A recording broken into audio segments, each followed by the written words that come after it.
Hello, everyone. Welcome back for another week of Growing with My Fellow Growers. I'm your host, Jack Greenstock, joined as always by an amazing panel. I'll pass it over first to Spartan Grow.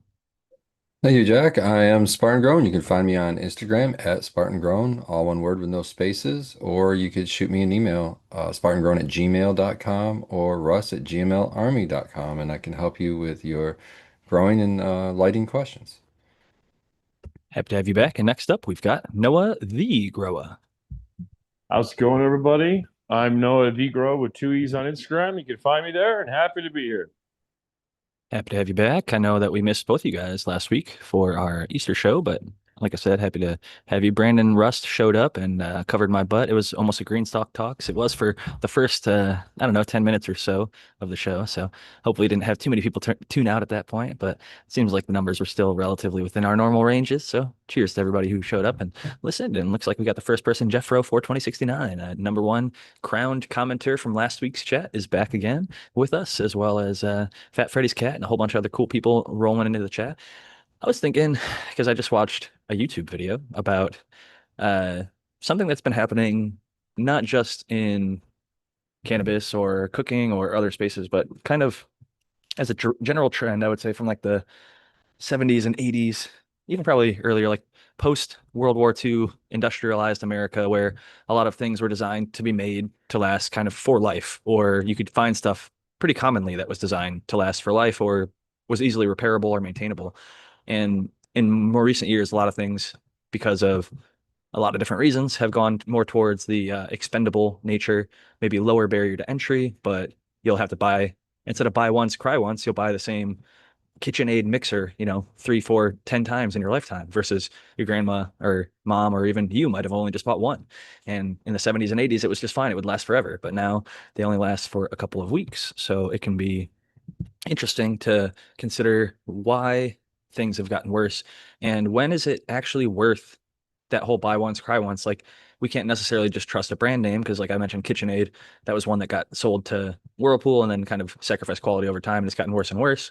But also, it can be at the same time you can find budget stuff that is quality. Like I would say, like VivoSun in the cannabis space, you're getting stuff at a fairly entry level cost. I don't really see it as much more expensive or any more expensive than any of the other entry level stuff, but compared to some of the quality from years past or even maybe cheaper stuff that's still out there, I think that some of the budget stuff is actually, you know, you might buy it once and have it for your whole lifetime or at least several years and it'll work well in that time period. So I think there's been kind of a bridge that's been crossed a little bit in terms of the budget quality, in terms of us benefiting on that side, where the more affordable stuff has gotten better and better with time. But that being said, even like the high end stuff can be a little bit unreliable. So I'm curious if there's any sort of things in your guys' grow. I know lights is probably the number one investment. Tents is another one, or grow room like air conditioners. I know Noah the Grow has talked about some of his air conditioner stuff over the past few years and dehumidifiers and things like that.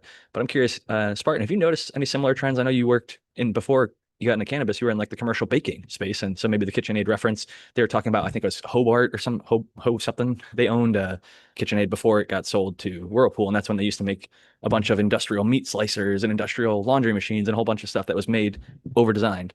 The video said like if they could use plastic, they used aluminum, and if they like could use stainless steel, they would.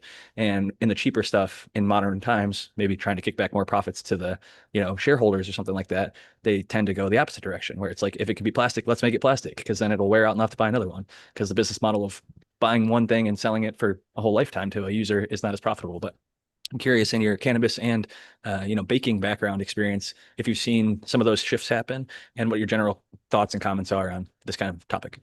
No, I think it's you can't. I don't think you can put it all on. Oh, they're making it to be obsolete, so you buy another one. Like it's some nefarious plan on the backside. Because I think what it's more like is I also have a background, a big background. A lot of my years was working in the factories here in Michigan and mostly car parts and stuff. But all of those decisions are usually made on price.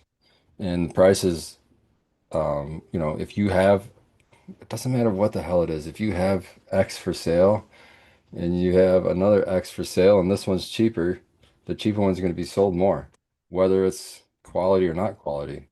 Because unfortunately, there's so many people out there that shop on price alone. And that's it. And so it takes a special mindset of a consumer, an informed consumer, they say, or whatever, to somebody who wants to actually have information. And to those are the ones that drive the markets for the higher end stuff. And it's the same way with cannabis, right? Cannabis products, cannabis flower, not everybody is getting, whatever, whatever the price you want to throw out there. Not everybody's getting, X amount a pound. But there are some people out there getting it, and there's a reason for that. And that's, you're catering when you're a company like that or you have a product like that, you have to have the mindset of what makes me special is I'm not cutting those corners. What makes me special is I'm bringing a quality that my peers aren't bringing, and that's why I can charge more because it takes that extra step to do that. And because if otherwise you're going to fall under the same boat of looking at profit margins and what can I do here to squeeze out a little bit more so I can pay my guys more? Or, I mean, it could be a totally good reason. You know what I mean? It doesn't have to be nefarious. I want to just make the most money. I'm the only one. But there could be other reasons. You know what I mean? If you look at the business plans, a lot of these things get filtered back up to the CEOs and CFOs, and like a few people at the top are making like 80, 90% of all the money, and all the people at the bottom are Yeah. making as little as we can afford to pay them in those people's situations. But I do appreciate the sentiment of the idea that some businesses do in fact pass that, earnings back into the employees. And the few and far between that do it have very faithful and loyal employees who tend to overperform and be loyal and stay with the company and do a great job. So there is a balance in even that, like how you treat your employees and the types of quality that they can produce. So I think you made some very good points there. And in automotive, I guess famously, or I'll say infamously, Henry Ford himself, back when they first started making the Model T, when the first one started showing up to the scrap yards and stuff, he went around with like a little ball peen hammer and he would tap on all the different pieces of metal to see what's actually like rusted out and completely worn out and what was still thick and heavy metal, because he felt if it was still looking good or like new when it's in the scrapyard, then he over-engineered it. He built it too strong. They put too much metal into it, so he could cut some of that cost out and make a more affordable or lighter or whatever car that if it's only going to run 50, 100, 150,000 miles or whatever the expectation is or was at the time, then you don't need a car that's engineered for 1 million miles if it's only going to run 200,000 kind of thing. And for a light, do I need a light that's going to run 100 years if I'm only going to use it for 10? Because in 10 years, there's going to be better lighting technology. So it becomes this sort of area of like, how much quality and longevity do I need out of something? Because yeah, it might still be running in 10 years, but like there's this incandescent light bulb, I think at like a Chicago fire station that's been running for like 100 years or something, but it's putting out like so little light and it's very inefficient. So it's like no one would actually want to use that as a technology, even though we could have light bulbs that last forever. There's a reason they make them to last 1,000 hours or 5,000 hours or 10,000 hours or exactly how much it's supposed to be, because the cost and the inputs and all that things, it comes to the point where it makes sense for most people it's fine to get 1,000 hours out of a light or whatever it is, or 10,000. They can make them last forever, but then they're not going to be as bright or not going to have the same qualities, or they're not going to, they're going to sacrifice elsewhere in certain instances. Sometimes you can actually go for that, like top of the top of the top. Like there is still, going to the KitchenAid example, there's like a Swedish company that engineers all the stuff for metal still. So you can buy one mixer. Granted, it's $800 instead of like a four, five, $600, one that has plastic parts. But it'll be buy once, cry once, you have it last your whole life. And in terms of growing, I think there's something in that specification that's sort of a cheap investment for me, is the earth boxes. I feel like those things are going to last forever. Like I've had it for grows and grows, years and years. I know Spartans had them for years. I know people that have had them outside, sitting in the sun, getting weathered, and like even in the winter, they'll just leave them out there. They're not bringing them inside or putting it in like the garage or anything. They just leave it out there, and it just takes it. Like maybe they've cracked or maybe they've worn out. I see them get a little faded in color, but they seem to generally work for a very, very long time. And for what is a greater upfront investment than you would spend on a fabric pot or a maybe a fabric bed or something like that. And even some of those are probably going to be more expensive if I'm being honest. The earth boxes or city pickers are just such a great value. It's going to last probably your whole gardening life, and they just work really well. Well, that's why you got me in the show. I come from a completely different angle on that. I'm a contrarian, and there's a term called planned obsolescence. I do think there's cases where you're being right. The light bulb thing is definitely interesting. There's some documentaries on it. If people want to look into it, you can actually look into documented cases of them coming together as groups of people and engineering them down. I will admit, I will peek here and there after I've smoked a few at conspiracy theories. I am a conspiracy theorist, but I just tell you, I have looked into it. Another thing you hit on there, Henry Ford was one of the absolute OGs in American history that a lot of people don't know about. I encourage people to look into him and look at what Dodge did. There's documentaries out there, man, if you really want to look into it. Henry Ford famously said, I will not make cars if my employees cannot afford them. He is one of the greatest businessmen in American history. And Spartan, being from the Michigan area, should know what happened pretty much when those factories Oh went yeah. out. Dude, I mean, like I said, he was an OG. One of the most underrated Americans of all time was Henry Ford. Of course, he was an oligarch and all these different things, but a lot of them are. But Yeah. as He had far some as planned ties to obsolescence, the funny mustache guy in World War II, unfortunately, as well. But that aside, hey, so did all the automakers like Porsche, Volkswagen. Volkswagen was literally made by the guy with the mustache. So yeah, as far as planned obsolescence, I believe that that happens, and okay, I do think you're right about the price point because I know for a fact that when I got my grant from the city, that I talked to the main owner of the company that did it, and I asked him what mini split he was going to install in my bedroom, and he said it depends. He said I buy them in bulk, and we have a guy that that's all his job is to buy mini splits for my company to install. And if a company will give us a great deal, we'll go through them. We'll buy hundreds of them from them. And if another company buys it, and literally the company he told me, he gave me another one. But I will say this, my Daikin, which is broken 2 or 3 times on me already, my other mini split, the actual main fan on the outside base unit is plastic. And so I'm like worried about it. But the other one is metal, but it's broken numerous times. So there's definitely arguments on all was it the sides. fan or the actual motor that's powering the fan? Because plastic is as strong as metal in a lot of cases. Like Right. Well, it's polymers the have come a actual long way. fan. I can't, the fan is in front of the motor. It's like, you know what I mean? There's like a little grate. I don't know how much you know about mini splits, but there's a little grate, and that fan is plastic. My other one is metal. And I wonder, it's funny you say that because I live in the Pacific Northwest. We have super high humidity, super high rain totals. So I wonder if maybe it will stand up a little bit over time. I was gonna say But metal is going to corrode faster than plastic. sure, That's one of the sure. main So benefits of using a polymer yeah. in place of a metal. But aluminum alloys have come a really long way in terms of anodized and titaniums and things like that. You can engineer, going back to that, something that'll last in Antarctica or in Death Valley or somewhere that it's going to get hotter. It'll survive hotter than it ever gets on Earth and colder than it ever gets, and it will withstand all the rains and like salty conditions and things like that. But it becomes an expense and like a tolerances thing. So if you're dealing with rust or dealing with debris, dust, sand, and things like that, certain cars or firearms and things like that are designed with a little bit of slop, like a looser tolerance, so that dust and debris, when it gets in there, it can still operate. If something is, the tolerances are so tight that it fits together perfectly, two parts. As soon as a little bit of dust or debris or sand gets in there, it's going to start jamming up and scratching itself and breaking itself apart. So it's just really interesting, all the different engineering choices that are available. I think of it because I just ordered a couple new fans, and I know they're only going to last me a couple years because I get these little, plastic clip fans. I will say these last few I've gotten have been better than I switched brands, I think, and the new one I got are a little bit thicker plastic. The old ones would last a year or two, and then like I'd be pulling the grate off of it to wash it between runs, and it would explode into like 100 pieces. Like every one of the little vent pieces would be an individual piece of plastic flying through the air as I like tried to pop it off. So that was an unfun experience several times. So I think the metal caged ones are probably the better option. But my most recent convenience purchase was a couple of those because I like to have a lot of airflow, and so I always end up using more than I expect.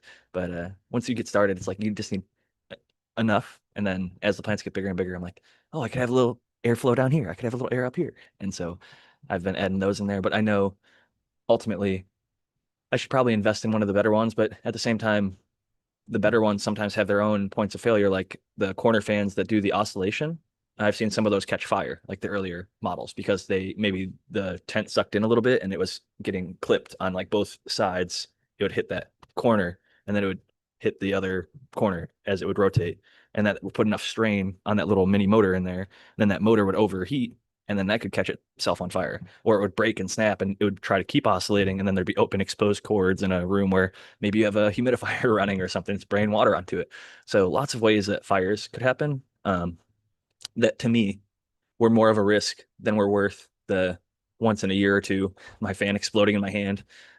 Granted, a little bit plastic shards to the face, never fun, but it hasn't been anything like permanent damage or injuries. So I try and balance. To me, safety is number one. I never want to be the home grower that starts the apartment or house or structure fire. I've seen those a couple times, and I do think it puts a bit of a black eye on the whole community locally, especially for a while. So every council meeting, the anti-pot people can be like, "Oh, these pot growers are burning down our apartments and homes because they're trying to grow weed in their garages and illegally wiring." It's like even if you didn't illegally, you could have done everything on the up and up, but they'll paint you in the deep, darkest, shitty of lights and then make all of the cannabis growing community seem like a dangerous risk, which is currently happening. I mean, we're seeing it with the attacks in the whatever House Bill 5757 in Michigan. They're trying to attack caregivers and take away the number of plants that they can grow. And the only way that they can justify that is by saying things like, "Oh, look, they're dangerously doing illegal grows and growing too many plants, or doing X and Y and Z," and scare tactics and fear mongering. That unfortunately, I'm preaching to the wrong choir when it comes to that stuff, because you guys aren't going to be fooled by such bogus information. But it is important to remind those out there, as it is still up for you know acceptance in Michigan, that you guys need to keep on fighting, keep on calling, keep on emailing, because it's not just a 1 week thing. It's not just a one and done thing. The more that you can tie up their emails and phone lines and in-person office visits, the better, because it shows you actually care. You're voting with your hands and feet and mouth, and making yourself heard, literally. Absolutely. Absolutely. I couldn't agree more. And especially if you're showing up in their office, because then you can get the comments like, "Oh, I knew as soon as I knew, I already knew I'd be seeing you. I already, like, good. I'm glad. I'm glad you expected me because it's gonna happen every time. It's like, oh, Every it's him time again. I'll be in He your really actually office and we'll be cares. talking about it. That's a badge of honor. So yeah, that's definitely a motivator for sure. I But know a guy yeah, who got a you job got to look doing someone that. in the face and tell them, tell them your reasoning. It's a whole different than sitting behind a screen and, you know, chat GTP and an answer or something. It's face to face with somebody looking eye to eye. That's a whole nother ball game if you ask me. It's becoming a lost art in modern society, because Yeah. all the work from home and all the you know digital AI, everything, it's going more and more away from human to human services. And so I think the people that can differentiate themselves and go in, even if you're not great at it, you just don't be rude.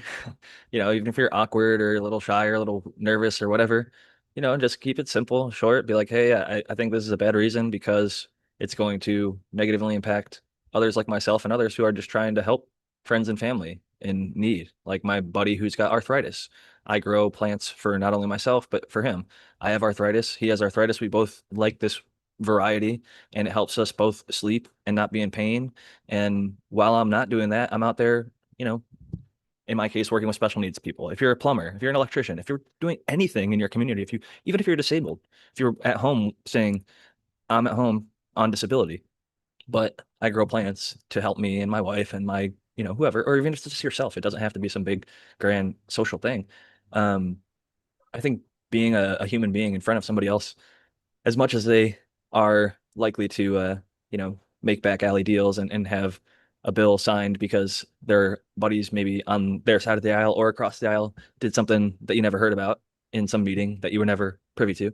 um, Eventually enough people calling and showing up, it gets through, because they know you're part of the constituency. You're local if you're showing up, or even if you're calling, you're usually getting routed through to your local person or whatever. You wouldn't care enough to call. Like, I'm not calling from California, sorry. But it is one of those things where they're like, "Hey, they're caring enough that they're probably going to vote against me if I come out and, you know, don't support this thing that they're supporting, or do support this thing that they don't want me to support." And so it sort of puts them in a situation of, it's like, all right, well, there's this one person, and if one person's saying it, there's probably at least a dozen thinking it, right? And that person is maybe not bullshitting, that they might have one, two, three, four, five, six. I think you have up to six people on your caregiver card in Michigan. So You have five, and then yourself as a patient. You can be your own caregiver, I suppose, for yourself. So they're looking at a half dozen people potentially per caregiver that are all going to vote against them in the next cycle if they get fucked out of being able to have access, which they've had for a long time, and for no reason because no harm has been done, they're having But something let's see, removed. that's like I loved everything you said, but I wouldn't lead with that. I think the best strategy when you go into a lawmaker's office is to find out where they stand on it. Don't give them anything yet. Don't play your hand or give them anything until you find out, hey, are you familiar with the House Bill 5757? It's affecting the caregivers and medical patients and cannabis patients here in Michigan. What's your guys' position on that? What do you feel? Then if they're like for me, then I'm just preaching to the choir and I know what I'm going to say. If they're against it, I'm not even going to preach my side yet. I'm going to say, why? Why do you feel like we need to change these? I'm all ears. Because that's usually a way easier fight. You don't even have to they're doing the work for you. They're telling you, okay, this is why we feel like it has to do it. And usually the why is completely false. And it's something you could seriously pull out on a phone even and usually like, oh, let me pull out a white paper to disprove exactly what you're saying. Or let me pull up some statistics that say what you're saying is absolutely false and it's not going to happen and it's not happening here. Things like that. But if you go in and play your hand and say, like, I'm a caregiver, and I'm not saying these are bad things, I'm a caregiver and I've found all these benefits and you're taking away from patients, absolutely say those things at the end, towards the end. But find out exactly what their reasonings are because it might be something that's completely blatantly obvious that you can just blow up out of the water and get so much further than, them listening to a whole song and dance before you even get to the meat of the subject. Because these guys and gals are busy as hell. And yeah, they got all these meetings and everything. So that to be able to talk to them is kind of a good thing anyway. And, They're often not even even though reading the you're bill. right, yeah, even though you're right, and they're supposed to sit there and listen to you, but they do have a lot of things going on. So they really appreciate cutting to the chase and getting you can get the work done if you can figure out where the hell you disagree. I And like that you guys have highlighted parts of the House bill, like page 37, line yes. 6. It says that you're going to take us from, 12 plants to 6 plants if we are a married couple and things like that, that you directly Well, disagree with. 12 And I to do, 6, no matter what. If you're a married couple, it could be right now where you could have two caregivers, which would be double the numbers. For one, you cut right in half because they're only going to assign one caregiver per residence. So there goes 12 possible patients already losing plants. And then, or not 12, but six possible patients already losing plants, 12 plants. But then you can only have one caregiver per address, and then that one caregiver only gets half as many plants. So you essentially double dipped, double cut on those people, all the husband and wife caregivers, and you just affected even more patients. So I don't think they even understand that. So, I'm going to make sure they do. unfortunately, a lot of the times they don't even read the bill. Like you could pull out text and they'll be like, Well, I I mean, if wasn't they're, aware that that was in there. I won't let that. If your name is a sponsor on the bill, God damn it, I took the time to read it. You're a sponsored name on the And I bill. understand that you You read it, but I goddamn will well better say read they should it. have. They should have, but you'd be very surprised. I've seen too many on both sides. I don't want to pick on either party or political associations. I've seen videos from both sides doing the exact same thing, showing that the other side did not have any idea what was written into, they'll say like the Safer Cities Act, right? And then within that, it's a cannabis ban or something like unrelated, it's or like the Gun Violence Prevention Act. And then it's really something completely different. They have these big grand names that sound really good. And then ultimately it's something way different than what they're trying to say on its face. So it is important to read the legislation, and sometimes it is legalese. But ChatGPT can help a little bit. I don't necessarily trust AI for legal stuff across the board. I think good to consult with attorneys if you are able to. But even if you're not, some of the stuff is trying kind of written in plain English. Yeah. They're just long and they hide it 50 pages into the bill. So you have to go through maybe Control F or just take a few days and read through it. And if it's important enough, it's worth familiarizing yourself with. And I think knowledge is power in general, whether it's how to grow the plant, how to avoid the legal issues. Because as one of our guests who just joined us has personal experience recognizing, even living in California, you can end up on the wrong side of the law just because of the cannabis plant and what you choose to do with it, maybe after you harvest it. So, with that being said, I want to welcome in fellow guest, Brandon Rust. What's going on? What's up, everybody? Brandon Russ. You can find me on Instagram, Russ.Brandon, Full Crop Sciences across all other platforms. Make sure to check out the website. Our spring sale is going on now. Everything's 20% off. Cheers. Always good to have you back. And I said guest, I meant panelist. I'm just a little stoned over here, smoking on some good weed, and it's always a good problem to have. But I hope everybody else is doing the same and attempting to grow the same. But yeah, I think I'm glad that we definitely Yeah. brought up the Michigan stuff because it can be snuck into any state once stuff like that starts to happen. And especially when I've noticed things go from medical over to adult use or recreational or whatever they call it in your area. Um, Oftentimes that comes with either a rollback, restriction, or change in the medical side of things that maybe you're not aware of. So be careful and wary of the restrictions that they'll try and put onto the medical market because like California had Prop 215 and that dramatically kind of got altered, cut back, and readjusted, I'll say, under Prop 64. And a lot of people were rightfully against Prop 64, but even the words within the law weren't followed because of loopholes, right? Business people are going to push, and even if they know something's blatantly against the law, sometimes they'll just keep doing it and pay a fine, and in the meantime, make tons and tons of money and not give a shit about the nominal fee that they look at it. You know, it's like, oh, I'm not going to jail for it. I'll pay a 5,000, 10,000, however many. I don't lose my license. Fuck it. Yeah. I'll do this or that. You know, if it makes me another $1 million and I paid 10,000 for it, that's pretty good investment, right? So a lot of these people are doing things that are unscrupulous and outside the you know, regulations, and we wouldn't necessarily want to do ourselves. So again, another call to action to grow your own if you've stopped yourself or haven't started yet. If you somehow found this podcast and haven't gotten to that place, hopefully we can get you back there. I know a bunch of people on this podcast are happy to share seeds with people. I'm getting clones out there. The first couple have arrived. A handful of them got a little bit beat up on the journey, but they still managed to survive. I'm going to do a bit more diligent packing. I thought I was pretty damn diligent with them, but man, some of these postal people really beat the shit out of packages because Have you ever you Shipping is a guys whole nother game, dude. I mean, I've seen some amazing damage, and you're like, how does it? Do you have an axe? How is this happening? You know what hey, I mean? you remember the beginning of Ace Ventura: Pet Detective? Absolutely, it's just like Right. that, dude. so good. That is the exact image that goes through my mind when I think about how the fucking post office treats packages.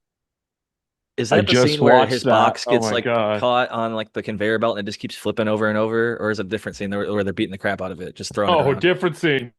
Soccer with the fucking package as he's walking down the fucking sidewalk and shit. Now I remember what you're talking about. Okay, but yeah, it seems that that was done with a couple of the OSGA GG4 clones that went out looking pristine and well packaged, tight, ways that I've had success in the past and currently had success with them. A handful of them got really, really beat the shit out of, and even that said, still the people on the receiving end are knowledgeable enough growers that they're like, all right, this is what I've got. All the soil got completely, it was like they took the thing and just shook it up and down as hard as they fucking could and dislodged the soil. So like it's a rooted clone that is now buried in soil all the way around it. And I like, you know, collar capped it. I'm gonna be gorilla taping all of them down like 2 or 3 layers around it just to make sure that even if it gets shaken like that, it can't pop out. Because I was like cut fitting these collars, pressing it down, snugging the soil in there, keeping everything like I don't know. This was also my first time I was using UPS second day air because that was the best rates. I'm trying to keep it as affordable as possible for people.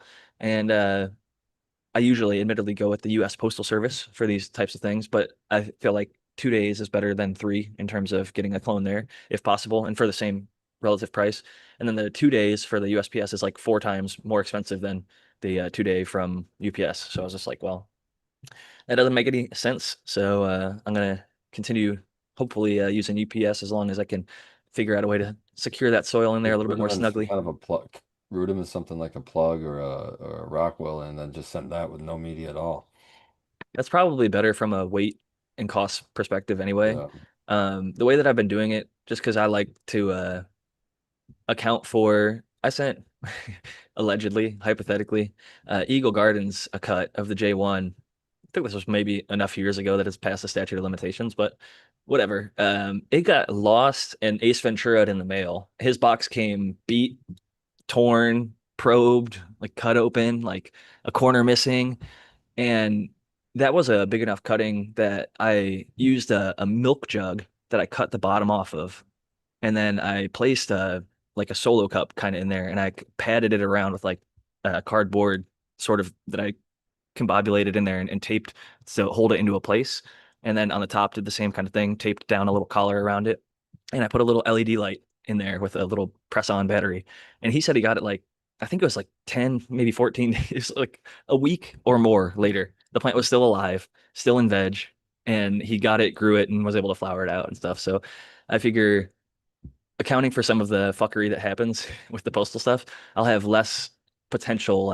I thought of even doing like I've seen people take rooted cuts, wrap them in a wet paper towel, put that in a Ziploc baggie, put that in another Ziploc baggie, and just mist it, and they'll fold that up and put it in a bubble mailer and then throw that inside of a box and get that there.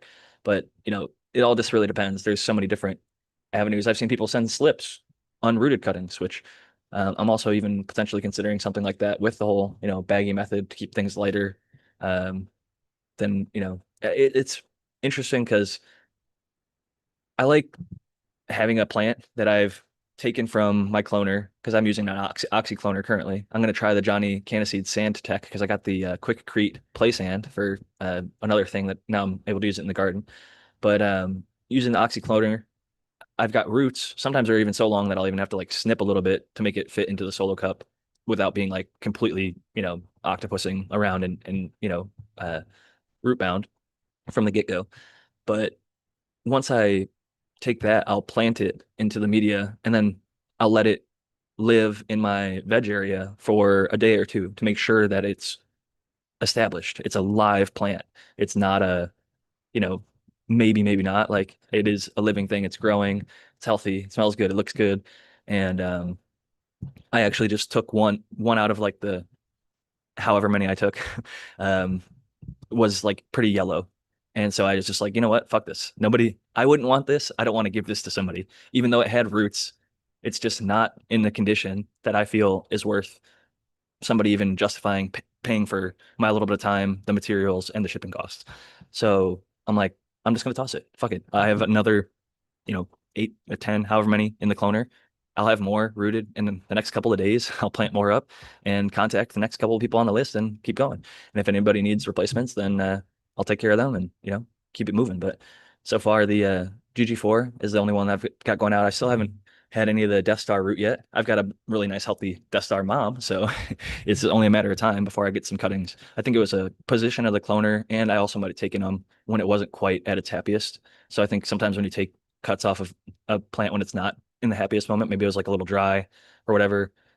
Everything else seemed to root except for the Death Star, and at this point, it's looking way better. So, in the clones that are in there are looking way better. So, I'm excited to see those root and keep that going. But I'm also looking back at some of the emails. People offered up some really cool shit that they've got. So, I do need to either get like a Discord or I saw some other more private servers because Seed Person let me know they're gonna start like IDing people, and I think a lot of people are going to be against that. So, Discord is going to be like less than 6 months viable. And so I'm looking at there's a few like open source encrypted or whatever type platforms that allow us to do a Discord like thing where we'd be able to have other people start to host their cuttings that they would have available from the open source Cannabis Genetics Alliance and just being like, hey, I've got, and even with like I've got some Project V cuttings. I have two that I took for myself, but in my cloner, all five of them rooted. So I'm like, well, I've got these extra three, and two of them that are extra look really good. The one is like the runt of the five, and then the two I'm keeping for myself, And so I'm like, well, I'm gonna have these extras. Maybe I would just put those into the open source Genetics Alliance. But I'm also thinking I kind of want to flower them out so I can give people a profile. I kind of know the structure and the veg profile, but like Brandon mentioned last week, there's a lot of change that happens in flower. And so maybe Spartan can remind me what the I think I have one of the stocky or short bushy versions of the Project V, and I'm curious if people gave you any reports on the aromas with those. This- I tend to find that the stockier ones are the ones that I tend to choose more because it's more the profile like, which is more on the I'll say citrus, but the mango or lemons specifically. And a lot of time it's on the sweeter side. But then there's a foul. It's usually those ones have like two versions, and then there's the foul. Like it's still like that mango, but it's more not sweet anymore. It's more like it's past its prime. It's rotten. It's starting to get a little bit of funk into it. Um, and then you can get the ones that are more.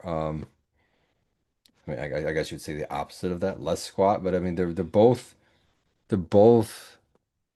like effects sativa-esque and stuff like that, and they're both thin leaves, like all of that.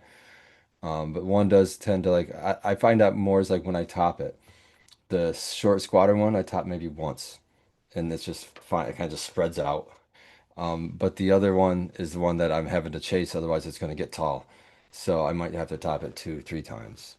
Um, but that one tends to be more of the on the sides of the foul sides and even pushing towards baby poop on some stuff that I don't care for that stuff. I don't like that stuff at all. And so I avoid that one. So if I get that kind of stuff, I usually just axe them. Like my cut that I'm keeping of the Project V is that is like a lemony, like a lemon kind of a little bit of funk maybe to it, but it's mostly pleasant, just lemon.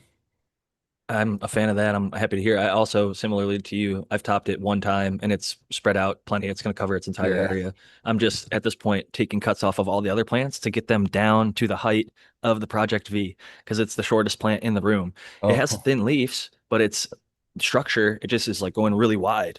And I think if I should probably pull up Subcool's The Dank because he describes the vortex and stuff, or not the vortex. Yeah, he describes it all so well. he'll have the best. And Yeah, he'll have the best description of all. His good to super detail.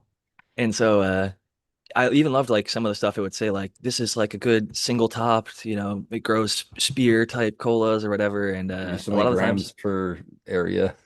right, right. I always love those, and sometimes they were like pretty spot on, and sometimes I feel like they were just generic numbers that like breeders put out there because they see another seed bank has it, and they're like, well, I got to put that out there because they got that, so gotta give them something. And so whatever they did, probably their best time ever, they throw out there is like the average or whatever, low end.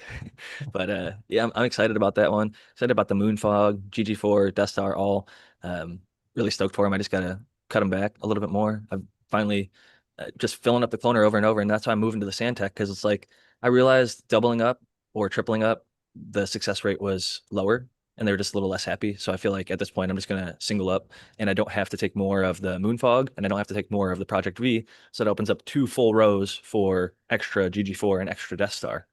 So more and more people will be taken care of on that list. So some people I think were already surprised.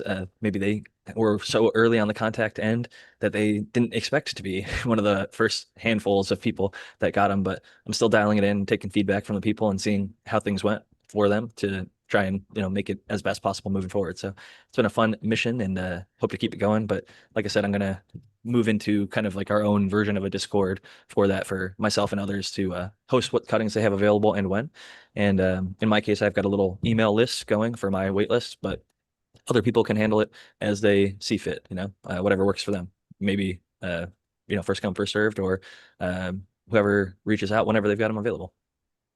The Discord thing, I'm a Discord guy. You just gotta be careful with all that stuff. Ironically, I was talking to my dad this weekend, and I was talking about something I see on the Joe Rogan show, and he goes, "You get your news from Joe Rogan? That's fake news." I'm like, "Dude, you're Oh, watching you're fuck. watching Fox News. Like, what are we talking about?" But dude, no. Joe Rogan had on Duncan Trussell, and then there was a clip that said, "Everything, everything. Delete your Tumblr. Delete everything from 12 years ago. In 1 year, everything is going to be available to AI." That was just on the most recent show.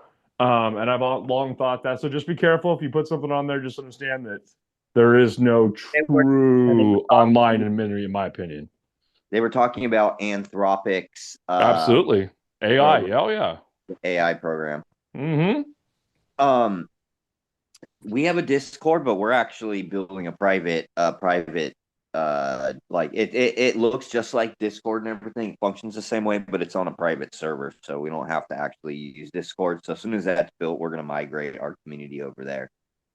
That's cool. There's been a couple attempts to like different attempts of just doing like a cannabis inclusive social media.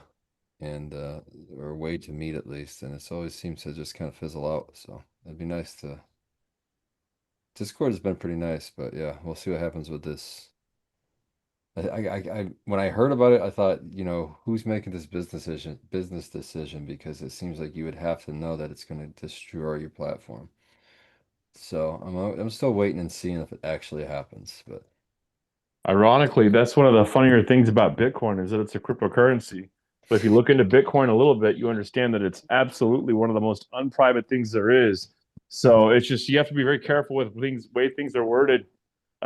You might think something's private. Like I remember that's what happened with the whole Silk Road Ross Ulbricht thing. He was like, oh, it's all like anonymous because it was new, and like he got totally screwed because of the blockchain. Like literally every transaction is always recorded forever. That's like part of it. But like It's public, and if you buy it's a very cup of coffee public. or a T-shirt from somebody, then they can see every single thing that you've bought ever on your Absolutely. account.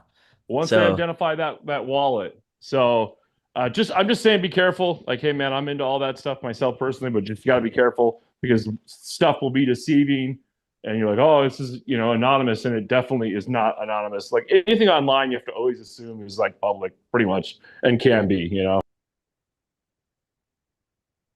yeah, I just try to only put stuff on there that I'm not going to get myself in trouble for the most part. And even Good then, move. I've maybe incriminated myself on this show, like I was saying, hypothetically, allegedly, and things like that earlier. But and y'all might be surprised to hear this, but Greenstock is actually not my last name. So oh shit. I know, shocker, revealed it at this point.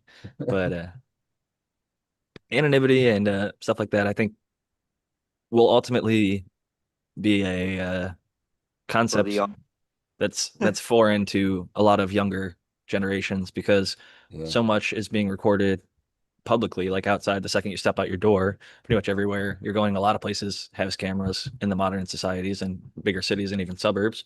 But um, even on the private front, like how long ago was it that we were told about these things right here that I'm holding, recording everything that we say? And if I mention, I don't know, bubblegum or bike tires, I'll start getting ads for them.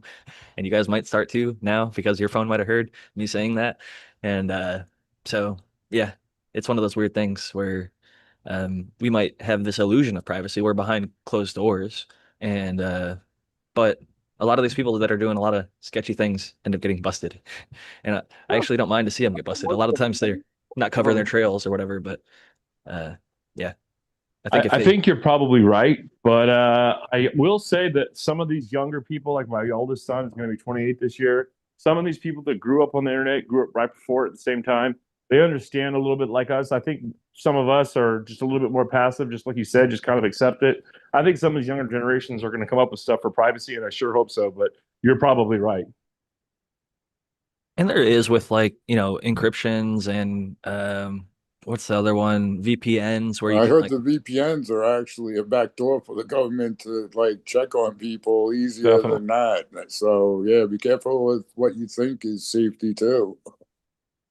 Right. and even like the what was the dark web or whatever for a long time. I feel like that was mostly government agencies spying on people doing illicit activities and things like that. So um I don't know. I guess it's what they say, only commit one crime at a time, and best to keep a low profile, keep your cards close to the chest. General good whatever. Or Uh, you could just In get so Minecraft, wealthy. in Minecraft platitude advice. Yeah, or you could just get so wealthy that the laws don't count, as we see happening right now. I'm that's a so good move. pissed. Yeah. That is the baller move. If you got enough Skrilla to make it, happen. Dollar Let's be dollar bill honest. y'all. I mean, if you're born and your father had, or your prior generations had money, and you just happened to be born because you're lucky enough. That's like 20% of the people that have money, according to Yeah, most it's of the data. But crazy. like 80% of the people make it themselves. And like uh one of the funny facts I found was most millionaires in the US, what's the car that they drive? Ford F-150. Because they're small business owners for the most part. They're plumbers, electricians, carpenters, all these people that are out there working and over, X amount of years making one, two, 300,000 a year. They put money away and become on, you know, currency millionaires and also asset millionaires. So it's a interesting phenomenon. I think a lot of people are quick to I think it's a Ferrari or a Bugatti or a Lamborghini. It's like no, like the most millionaires in the U.S. drive F-150s. So it's a interesting kind of state of affairs when you think about that. Better to have a $10 wallet with $250 in it than a $250 wallet with $10 in it. I'm with you on that. As long as a $10 wallet works. I had an $8 wallet. It was Moroccan leather. I've moved to American leather, so don't get too mad at Jack over here. But that Moroccan leather wallet lasted me like fucking probably close to a decade, man. And it was still semi-usable by the time I swapped it out. It was just getting a little you know, long in the tooth, so to speak. And had seen better days. But that said, there are some things that will last. And then there's some crappy pleather that'll be done in less than a year, So it really comes down to, I think what I'm trying to drive home is maybe investing in quality, but that doesn't mean that you have to pay a premium. Like I don't think Mm. a Gucci leather belt is not much better than a leather belt that comes from a high-end leather producer that doesn't have that luxury brand name, right? They're maybe even indistinguishable leather weights, um, thread materials used, etc. You could find, quality per quality, but one just has a more prestigious name. And some people are more than happy to pay for a name. I'm wearing branded stuff right now, and sometimes it does align with the quality, and sometimes uh, it's some cheap, almost knockoff quality material because they make different levels and they have reject stuff that gets sold at the, discount stores and stuff like that. So um, always just interesting to re affirm our eyes on quality and pointing our eyes in the direction of good quality stuff. I'll shout out products even though he's here, and it's going to seem like a shill for my fellow panelists, but I don't get anything for saying this. I just like his stuff. Brandon Rust's products fucking kick ass, dude. I've still got a bunch of them. I am thinking about giving some amino N plus to some of these clones just to keep them nice and green because the soil media that they're going into is a fairly inert because not everybody's going to be an organic grower. I know most of us on the panel are, and a lot of people that listen to us are, but some people are, weed nerd DWC types out there that are growing in DWC. So they're just going to want to shake this media off and then, wash it down and put it into water or something. And so I'm not trying to invest in like putting M3 in every cup because not everybody's going to even need or want the M3. I'm looking for something that'll keep them good for 1 or 2 weeks, for the ride and maybe a little establishment at the person's place before they decide what they want to put into. But yeah, I think I don't know. I was on the quality front, but then going to the soil kind of thing threw me off and got me thinking back about the OSGA. My mind is always on it. I was thinking about maybe, I think Noah said he's going to show off his garden. I might try and show my garden because last week I was showing my garden and the Zoom has changed so much that I thought I had it on gallery view, but it was on speaker view. And so for whatever reason, even though I was talking, Brandon's logo was up, even though like he wasn't talking other than like a couple of, I would say 10 words and he'd say two or something in the minute. And it stayed locked on his thing while I was showing the garden. But I guess my connection was bad as well, because I think even Brandon was saying like in the Zoom call, it was coming through kind of blurry or choppy. So I don't know if my phone didn't connect to the internet or what was going on. Or maybe I think sometimes just being around Mylar starts messing with your connections and makes it so um, I don't know. I think it was maybe somebody out there looking out for Jack to not self-incriminate himself with plant counts or anything like that. But I think in California, I'm pretty sure this case is still the way that if the plant doesn't have roots, it's not a plant. So cuttings are only plants once they have roots, kind of like Michigan. And I think even then, vegging plants, like if they're under like 6 inches, they're not really too concerned about small plants because they understand that like if you put some people plant them directly into soil and the day one in the soil you don't know if they have roots or not. It's just a plant standing in a cup of soil, so you'd have to bust it open and break that soil apart to see are there roots in here or not. And so from days 1 to 9 they wouldn't have any roots at all, but maybe it's days 10 to 15 you might find roots in there, and it'd be some have them and some don't. So plant count is a really tricky, sticky topic, an issue, and it can cause issues for people unnecessarily. So I think maybe sometimes it's best to not show our gardens at times when they're not within the perfect regions and things like that. And when you're taking clones, that can be one of those times. But generally, like I've got 3 earth boxes and two of them have one plant and one of them has two plants. So like I have 4 plants and then a couple backup cuts for myself. And so yeah, I'm generally not within any issue of my plant count, but in this new mission, I'm definitely being a little bit more adventurous, I'll say, or I'll say taking more cuts for myself in case I need them, and we'll see which ones root. and how long they stay here for. Because at the end of the day, it's all about enforcement. Like I like Alaska's policy. In like the 1970s, they're like, hey, you have like the Fourth Amendment right. We can't just come in your house and like search and steal your shit. So if we can't see it, smell it, or hear it, you don't have it. We don't know about it. So if you're growing pot in your house and we've never heard anything, and as long as you're paying your power bills and you're not stealing power and you're not, polluting the environment, you're not fucking everything up, do whatever you want in your house, and like Jeff Lowenfels was writing tomato articles about cannabis essentially for a long time up there. Shout out to all the Alaskans that were growing from the 70s, 80s, and 90s indoors and having a good old time doing so.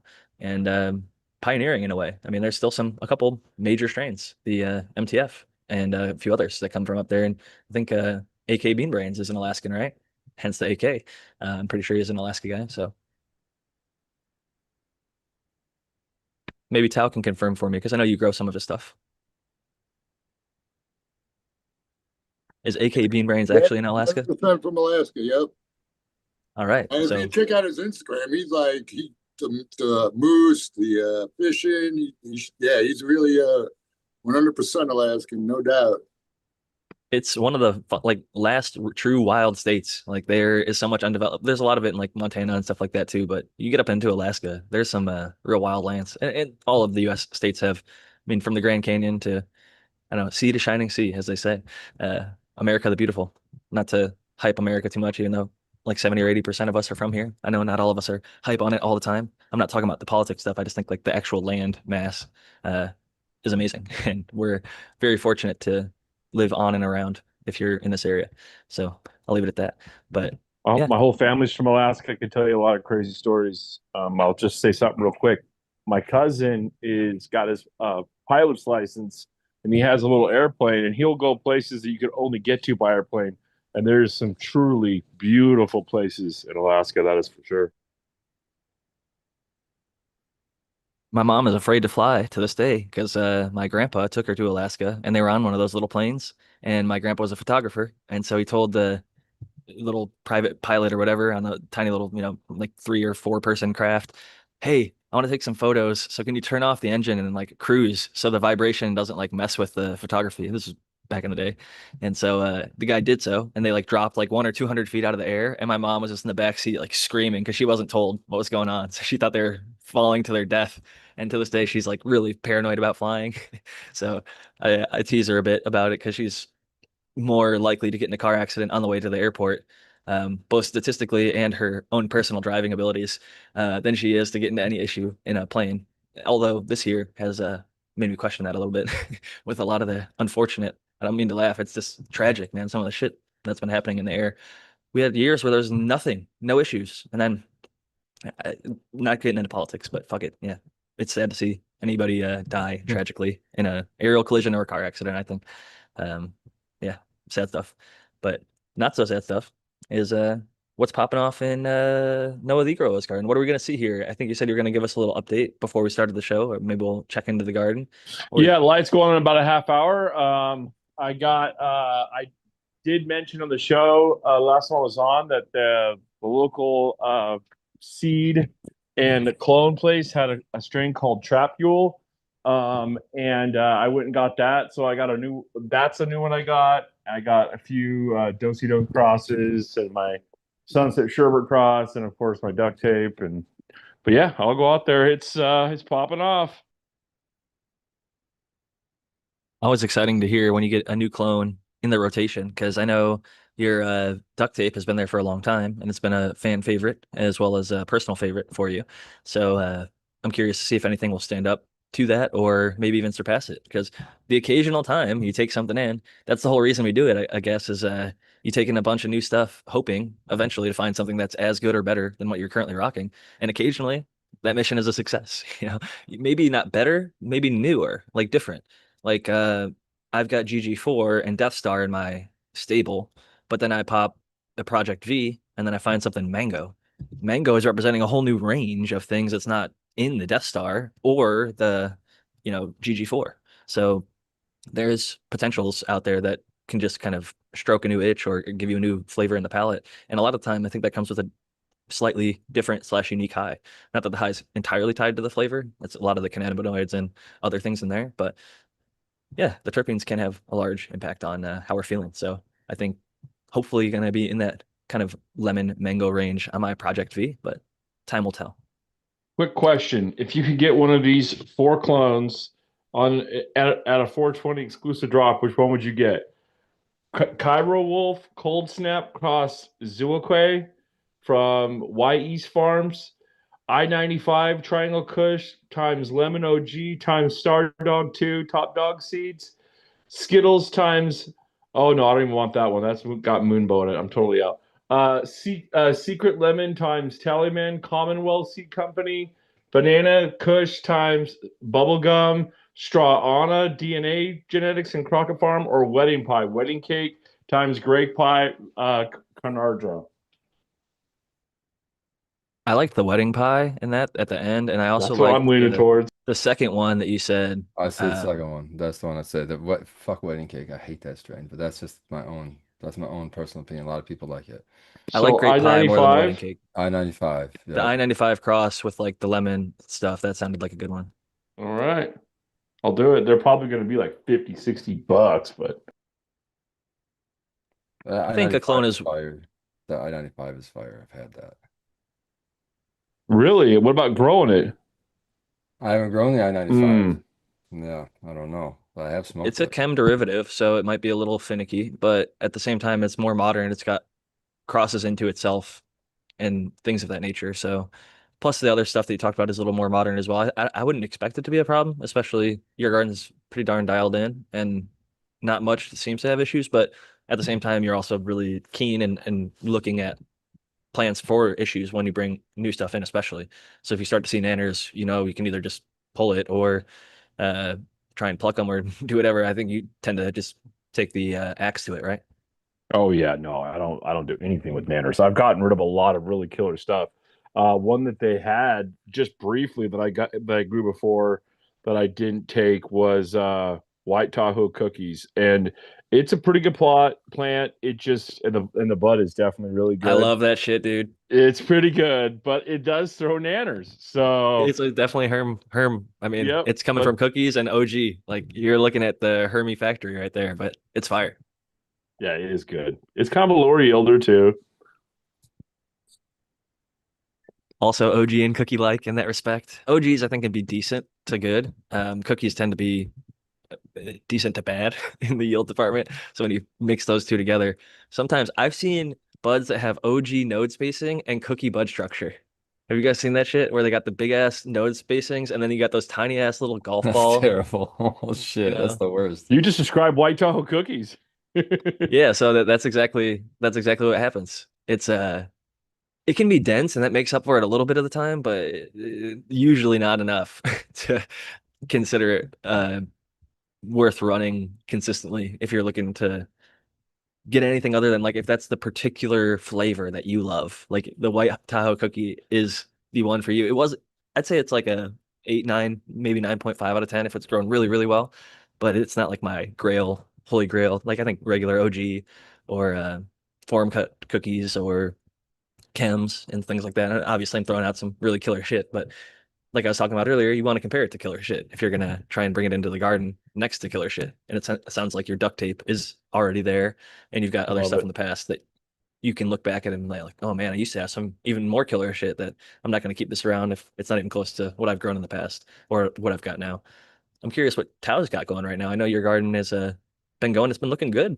The last few times I've seen it, I think one of the plants looked a little bit hungry. I think, but I think you got 3 going right now Yeah, in flower.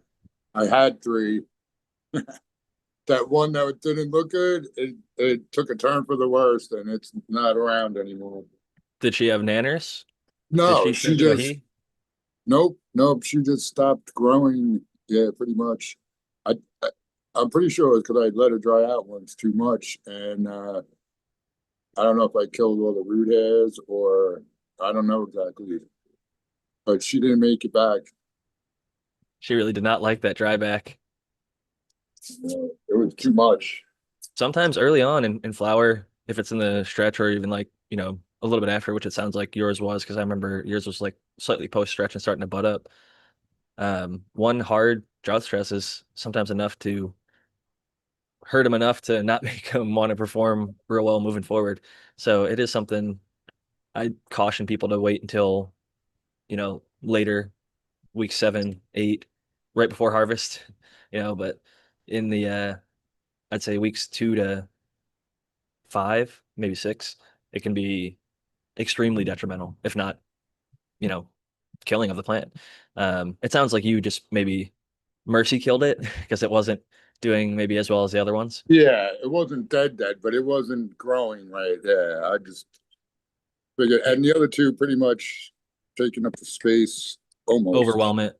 Yeah, I've had that so happen in the past. I tried to put 3 plants inside of a earth box one time, and the two velvet punches grew over the sangria and just like literally swallowed it from top and bottom. Like the roots grew through it and just blocked out the light. It was a complete, utter overtaking.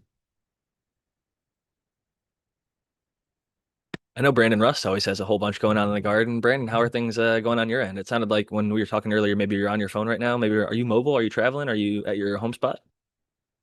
I'm just not on my computer. I'm just on my mobile right now. I was traveling. I just got back from Missouri. I was out there with Matt and Jordan.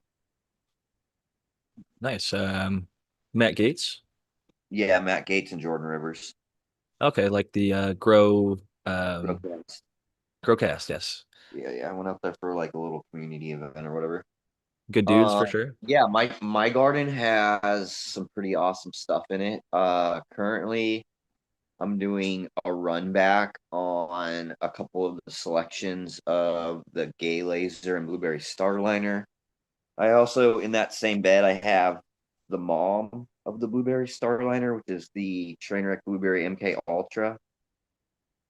And then I've got some F3 Blueberry Train Mac, the cut that I hunted out last year, which is the Blueberry Haze pheno. And then I have a cut of High Divorce Rate crossed to Limelight. Uh, that is just, it's probably one of the best. It's probably one of the best tasting varieties I've ever had in my whole cultivation career. It's a gem of a plant. I have a whole bed of it running right now because I found it a couple months ago, and just it tastes exactly like it smells, and it's super loud. It's got a full bodied smoke. Then I also have a couple of those are all running in the beds right now. And then I have a couple of things in the tent. I got some Limarilla. I've got some F4 Blueberry Train Max that I'm testing out. I've got a little bit of I have some Death Breath cross to Limelight. I've got some Berry Bad Dog, Chem Dog cross the Blueberry Train Mac. Yeah, some Starfighter Mac. I got a bunch of stuff going. Do you do anything to uh maintain the chem? Like I've heard some people say it's finicky or they have to give special attention, maybe less light or anything like that. Yeah, just don't overfeed it. You'll be fine. I It'll found it'll throw nanners if you like stress it out too much. But like I got the chem from P-Bud, and it was variegated when I got it. But once I got it into my soil, it grew out of that. It'll only do that when it's stressed. But I think the biggest thing is just like that calcium's super important. Chem, it grows really quick, and it can get kind of like if flaky. you like I have one that's kind of just all over the place. Like it'll start growing all over the place if you like mess with it a lot. Um, but I mean, it's not a hard plant to grow. It's fairly easy. I mean, it produces super well.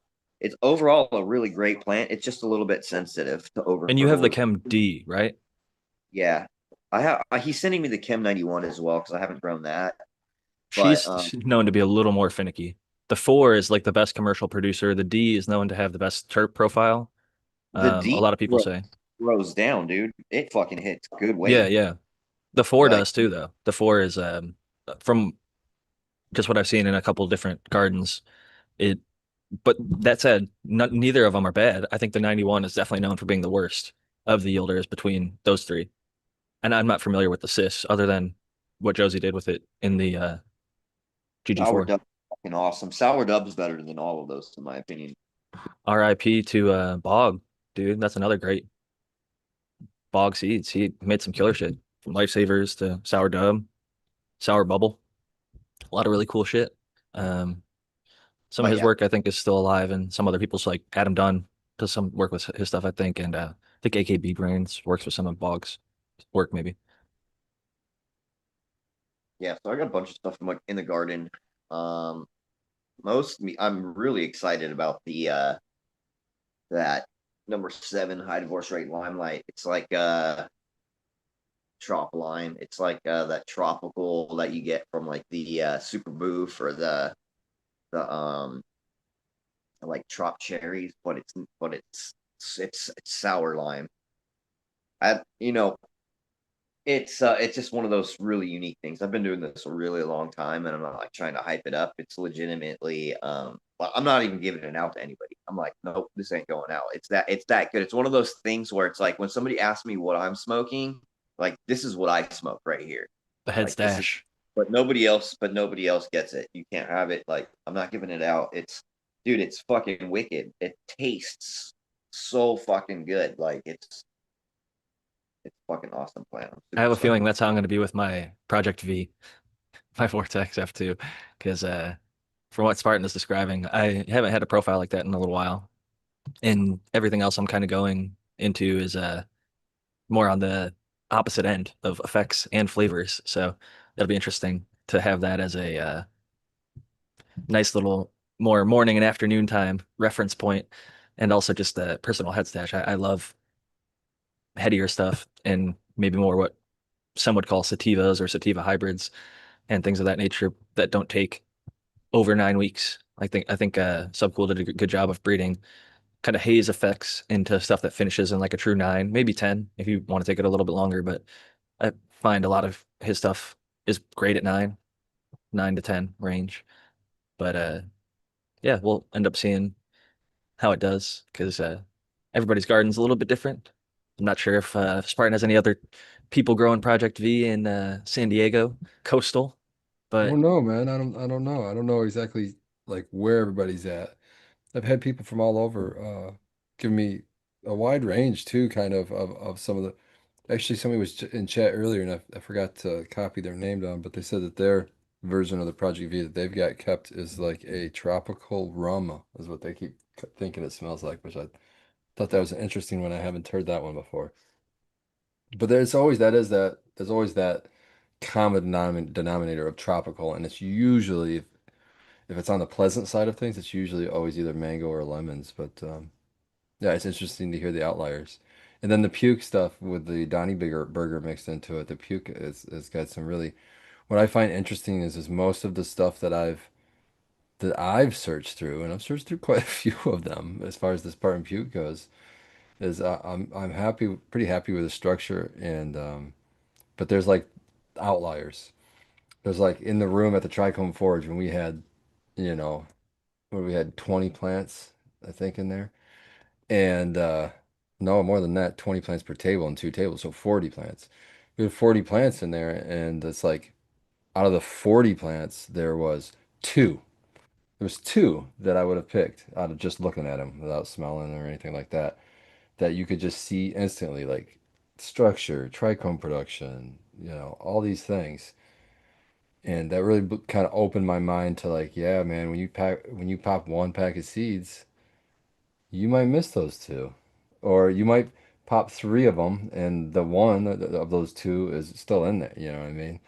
So it kind of just made my mind kind of blow when I saw that. It's cool to be, and that's still small beans to some people like Breeder Steve, you know, popping thousands and thousands, and I just can imagine just to be able to have time and all that stuff, the ability to just go through that many seeds of one strain and pick the true, you know, unicorns would be so cool. for a while, that's why I was doing basically monocrops of one seed. Like I'd be like, I'm gonna do all Velvet Punch this run or all whatever, just one thing. Because if you pop 16 of them, then you're more likely to find that 1 in 16 unique thing. Like in my case, for the Velvet Punch F2, that Sawtooth pheno turned out to be 1 in 16 across just about 100 growers and over 1,000 seeds grown.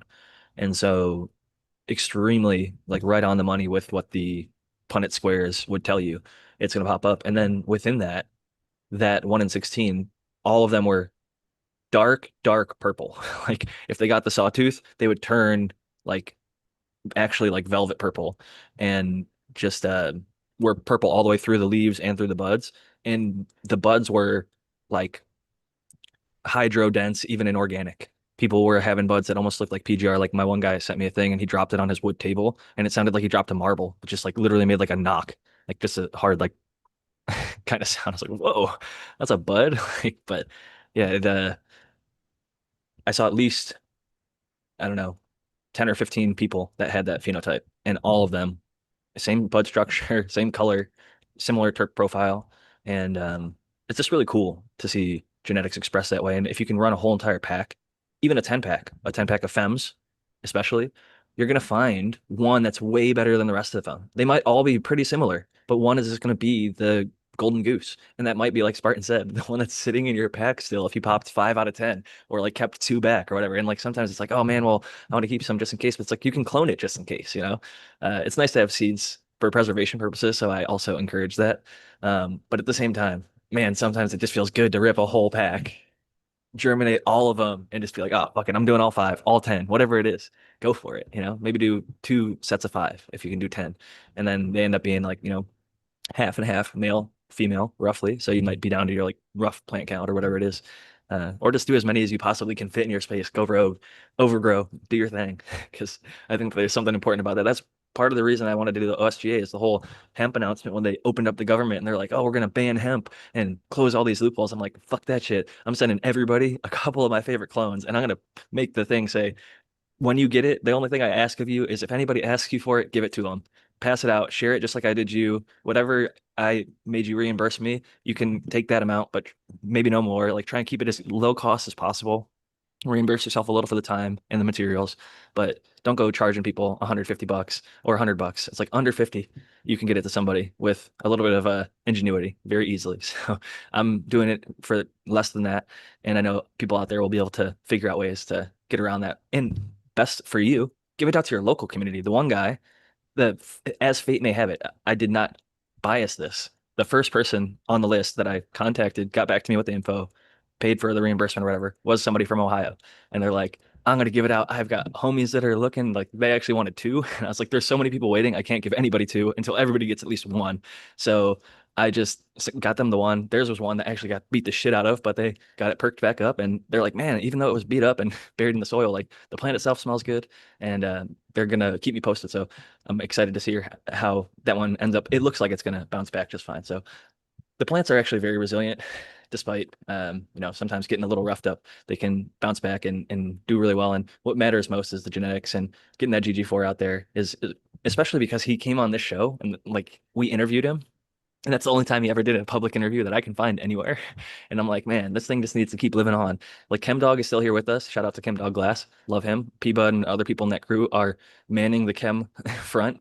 But I feel like maybe slightly slash partially responsible for keeping the GG4 alive. I know his daughters and other people are also maintaining that front and pushing, and people internationally are running it. I know people in the UK, Canada, etc., that run GG4. So people are out there keeping it alive, and I love and respect that. And I just want to be a small little part. Like Kyle Cushman's part of the Strawberry Cough's journey was just that he held on to it and passed it out to everybody. And I'm not trying to be the Kyle Cushman for the GG4. I just want to be one of the many people that is just like, here, take GG4. It's amazing. Hang on to it. Keep growing it. Because as more and more new shit drops, GG4 is going to get further and further and further away from the new hype. And it's going to be harder and harder and harder to access. I know people now that I'm surprised are reaching out to me for it. I'm like, wait, you're coming to me for the GG4? Like, I'm surprised. Like some breeders and other people are like coming to me for it. I'm like, it's just one of those things. It's like when you lose it, it's like, well, hey, this guy's got it available and he's gonna, pass it back out. So I'll get on that list. It's not gonna cost me an arm and a leg either. So that's the main benefit of just, I really truly believe in overgrow. Like I want everyone to have it. If they want it, they should have it. And I have to keep it limited to the USA, unfortunately, for legal purposes or whatever. But in the future, I think we're going to figure out ways to supersede that. And I know people within the alliance are going to be clever and crafty. And once I get X amount out there, it's going to continue to proliferate. So that's the beautiful thing is it's got like the sort of butterfly effect of if you send a clone to somebody and then they give it to somebody and they give it to somebody, it just has a domino effect of positivity and thinking about how much good any of us can do by sharing a good cut, whether it's GG4 or something else in your, stable that you're comfortable sharing. And I also at the same time understand the sentiment of Brandon being like, I've got this really killer shit and I just want it to be mine. This is my head stash right now. It's new to me. It's cool. It's exciting. So there's room for both in the cannabis space. That's what I think some people get mixed up. It's like there's not this all or nothing. Like it's not like I can only keep my cuts to myself and never share them, or I have to share all of them. Like there's space to do both of those things. Like Brandon's shared plenty of cuts. He doesn't have to share every single one. So some people will get butthurt when they hear somebody, oh, he's hoarding that cut. It's like, why doesn't he share? It's like, well, it's his. He found it. He hunted it. Go hunt your own shit. I respect that mentality as well. So I'm curious, Brandon, what are your kind of thoughts and experiences? Because I know you've been in the game for a long time. You've probably I seen would it sell it. change. I would sell it for 20 grand, And but and that's that's all how it would take for me to get off of it. It's that good. You know what I mean? Like if I was to compare this specific cut to anything else, let's take Gorilla Glue, like we were just talking about. Now, obviously, Gorilla Glue has been in the out there for a long time. It's well known. It's made money. It's a good cut. But if you were to compare on a smoke test, shit's insane, dude. The shit is insane. But they're going to be growing some of the stuff that I have at Sunburn at P-Bud Spot in Florida. I sent him a black bee cut that I hunted out. The blueberry train max skunk cut. I think I'd pay 20K if I had it. I don't have 20K just sitting around. So don't get it twisted, folks. Jack is not like some famous podcaster influencer. Even if you recognize me at a cannabis event, doesn't mean I'm actually famous. It just means that you bumped into me at a cannabis event or something like that. But yeah, I'm not monetizing things that way. But yeah, the clone I would pay that much for if I saved up my pennies would be the cereal milk right now. It's not like a cookie variant. It's the one from Cannabiotics. They were initially in Vegas and now they're in California. And it's one that they keep pretty tight to their chest. I actually contacted the breeder who bred that cut and tried to buy seeds from them. And I think once they realized my address was in California, maybe there's some like do not compete agreement or something with Cannabiotics because they completely ghosted me after that. So maybe I have to have one of you guys from like outside of California reach out to I don't even want to say who it is because I don't want to even who knows if they even have the seeds anymore. Sometimes I wonder. It's like I was so hype on Fruity Pebbles OG, the FPOG from Alien Genetics, and they talked about like re-releasing it, and I signed up for the list, and I was on the mailing list, and I like bookmarked the post, and I followed year after year after year, and I looked back to that post like a dozen times a year, at least once a month. I'd go to it, be like, man, when is this gonna happen? And it never fucking happened. And I saw other people do crosses, and I had people offer me stuff, and I smoked some stuff, and it was just never. I guess maybe there's some rose-colored glasses, but also at the same time when you know, the nose doesn't lie. Like the guy said, tropical rum, his nose is going back to a scent that he has had in his life, and it's unmistakable. And I love shit like that. And with the Fruity Pebbles, it literally smelled like not even the modern Fruity Pebbles that you can buy at the stores now. The Fruity Pebbles I had decades ago as a kid because they changed the flavor recipe somewhere along the line. So the FPOG that I was smoking smelled like the Fruity Pebbles I had as a kid, which is like an even more niche reference. And it's funny because I feel people's pain now because I know people older than myself who say, I can't find cannabis that smells like it used to or tastes like it used to. Like all this shit today is so different and I can't find anything back like I used to enjoy smoking. And that to me just it makes me sad a little bit because like I know that there's like land race and heirloom and all this other stuff, but it's like it's maybe fresher than they were used to having it or cured in a different way, like or maybe it's just different. Maybe their own palate has changed. I don't really know. I'm curious. Spar, do you have any thoughts on that? Like, what is leading to this effect where maybe people stopped using cannabis and they're coming back to it, or even continue to use cannabis but feel like they can't find the stuff they used to anymore? I generally, and I would have to have a conversation with each individual person, but a lot of the times, I'll just say that a lot of the times when I have conversations like that, if I dig into it a little bit, it's generally talking about the effects, not so much like the taste and the flavors and things like that. It's usually like the effects, like, oh, it's never hits me like it used to, kind of thing. And I've always chalked that up to like a tolerance thing. Like, well, yeah, of course, because when you weren't really exposed to it the first couple of times or whatever, might have been a huge blast, and you're not gonna likely get that unless you do doing like edibles or something like that. So that was my take on it, but then there's people that are like old heads that consume, and are talking about, like you're saying, like the different flavors of the day. And essentially, is a lot of those have been bred away because they're not commercial strains. Like there's very few places you can find Durban poison. I mean, it's a super famous strain, super famous. It's wonderful. I love it too myself. But you're not going to see it in a lot of places. Because it's going to test in the 17% or 19% or something, and that It just makes doesn't me so sell. sad that it doesn't sell because of that. Yeah, And like people tried it me in these too. markets because it was fame. Like people got the cut, got the real stuff, got seeds or whatever, grew it and grew it well. Yeah, And it smelled amazing and tasted amazing. I was buying the shit that was 16% and like yeah, me too, dude. 5% terps, and they couldn't move it. And it would sit and they'd be like, hey, it's buy one, get one actually, or buy one, get one 50% off. They would try and shovel it out the door with me because no one else would even care to look at it because the percentage. And I'm like, no, I care about the strain. I care about the how it smells and tastes and how it affects me. And I Yeah, think you're so right with the effect for a lot of people. And I think smell is, I think, definitely interconnected inherently with effect because terpenes, there's enough research and aromatherapy out there that yeah. show limonene or pinene or linalool or whatever, they have actual documented effects on humans, on our psychology, psychoactivity, etc. So beta carophylline even is being considered maybe a cannabinoid because it can affect the CB2 receptors. So Mhm. just very interesting, the terpene play with cannabis, and there's even so much more than that with flavonoids and stuff like that, and esters, aldehydes, ketones, all the different shit in cannabis. It makes it really hard to nail down what makes it what it is. The one lady is in her 80s, and she always tells me, she's just like, it just doesn't smell like it used to. Like I want this one. It smell like it doesn't smell like. She calls it marijuana. She goes, this modern weed doesn't smell like marijuana. Well, it's that skunk smell, probably that skunky stuff. Well, and then I was just in Arizona and somebody was saying everything smelled like a skunk's ass to them, like all the stuff that we had. And I was like, none of this shit. So I think some of it is maybe their personal experience, like maybe they're inexperienced, so everything smells skunky when you're first getting into something like uh, a craft whiskey drinker is going to notice the different little subtleties between 10 different whiskeys that if I started drinking whiskey, I'm not an alcohol consumer at all. Whiskey is really difficult for me to stomach.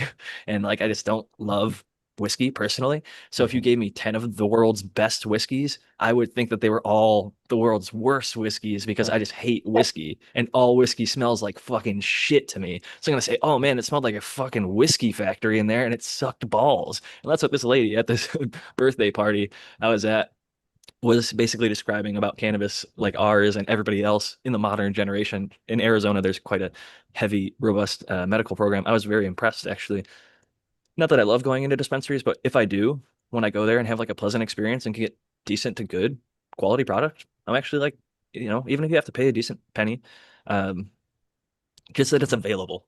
Something good is available to the people. Like there's not a drought or a deprivation. There's no need for no need for someone to smoke brickweed from some rando off the street. They can go into a shop and actually affordably purchase something that will give them a much better, more consistent effect that is actually pleasant to consume and has Yo, nuance.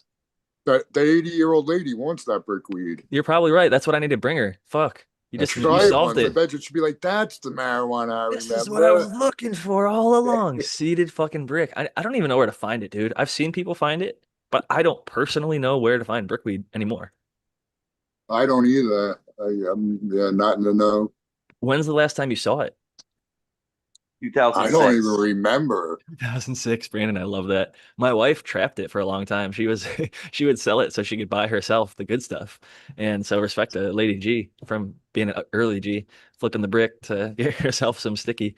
And There you she always go. had That's the way to do it. whenever Yeah. I first met her, she always had the best fucking weed and high supply. So we were, like peanut butter and jelly over there. So it worked out. It Nice.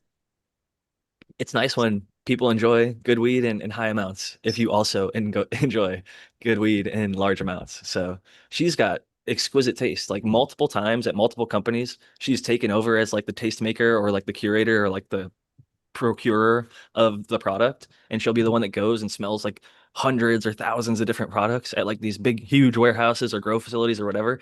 And she'll always bring home like if I went to every dispensary in all of San Diego, I could probably find two or three things that were like close to the quality she can find in any trip to these places because she always finds the best shit. She's got a great nose and good eye for quality. And I think it comes with experience, like back to what I was talking about on the opposite end where the people don't have experience, everything kind of just all smells like shit and unpleasant. Um, the really daily users for decades after decades can start to really pick up on like, oh, this, she actually brought home some stuff that was really like old school. One was called Space Rocks. It was a Space Queen crossed to like something called Rocky Mountain High. It was like a blueberry crossed to Shishka berry. So talk about a cross, she's been hitting me with some old school shit That lately. I'm just sounds like, good. I like that. yeah, yeah, and same with that last one. I think I talked about like the giraffe pussy was some combination of older strains as well. So it's fun to see that stuff still existing. And like she told me a little bit about the people and the organizations and stuff that were into it. And she was telling them that I was growing the Vortex of the Project V, and they were really hype about it because they've actually been around long enough to know who Subcool is. And they're like, wait, he was a tester and like this and that. And they just had good conversations. And she got uh, some really cool and interesting samples and stuff to pick up. So I'm always enjoying the fruits of her labor when she gets to do this kind of work. And to be honest, though, it reminded me that you really have to keep growing your own. I got complacent for a little while. And when her company that she was working with for a little while changed, there was a quality lapse or drop from one farm. They like sold their farm and started sourcing stuff. And when you give over your control, quality can tend to drop off because you're reliant on different people or whatever. And so there was definitely a noticeable quality difference. And Yeah. I can just feel it personally, like smoking low quality or like mid quality stuff, you just don't feel as good. Like when I see Smartin in a great mood all the time, it's because he's smoking his own weed and like really good weed. And it's like, oh man, like when I'm not feeling that way, it's because I'm not smoking good enough weed. Like usually, it's not like actually like a life thing.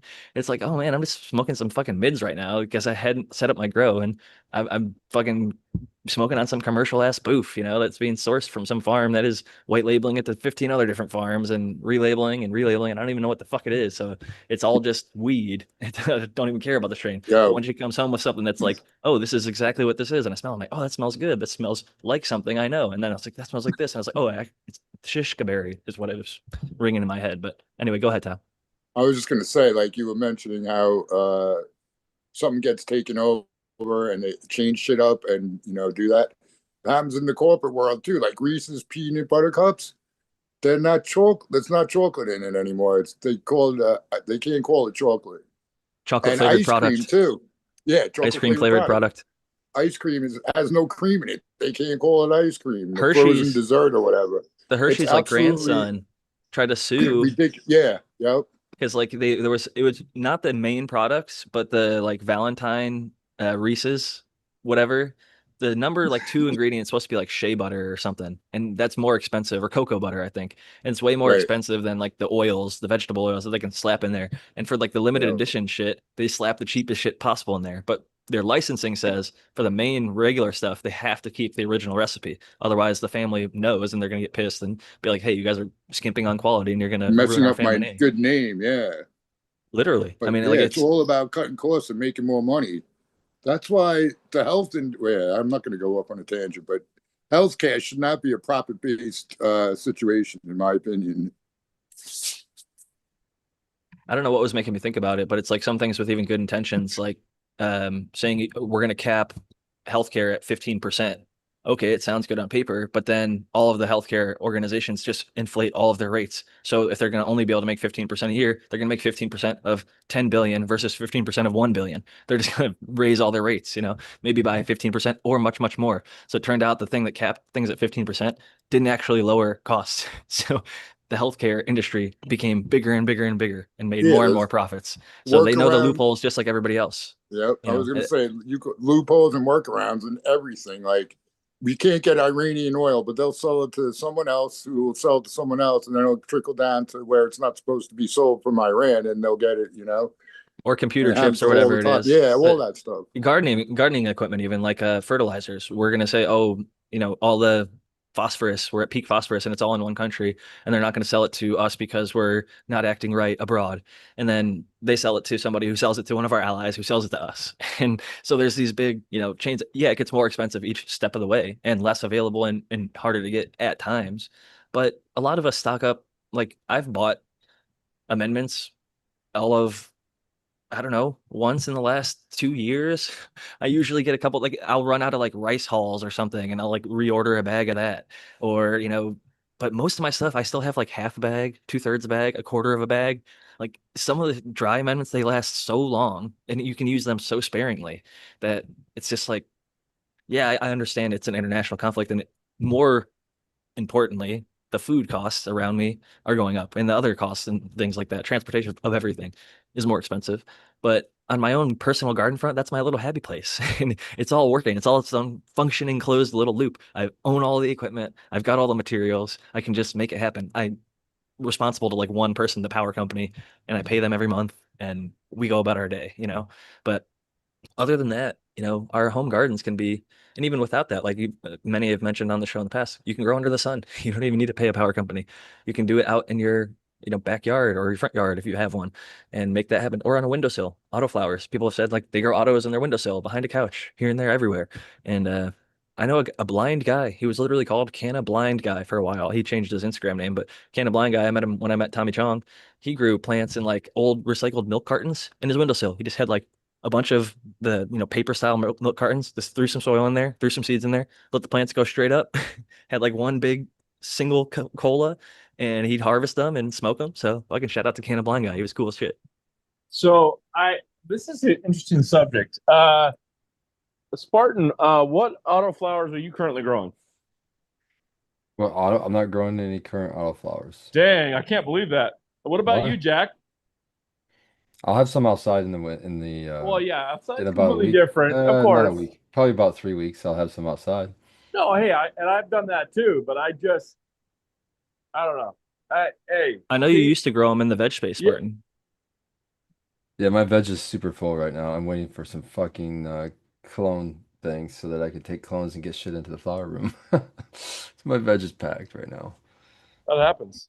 Yeah, I've never grown an auto personally. I've been gifted some, and I feel bad because I don't know that I asked for them, but they showed up in the mail one time. Somebody's like, "Hey, what's your address?" And then I got like a bunch of seeds. And they were good ones too, like from breeders that I've praised from other people that I've gotten samples and smoked, like Mephisto or Night Owl, etc.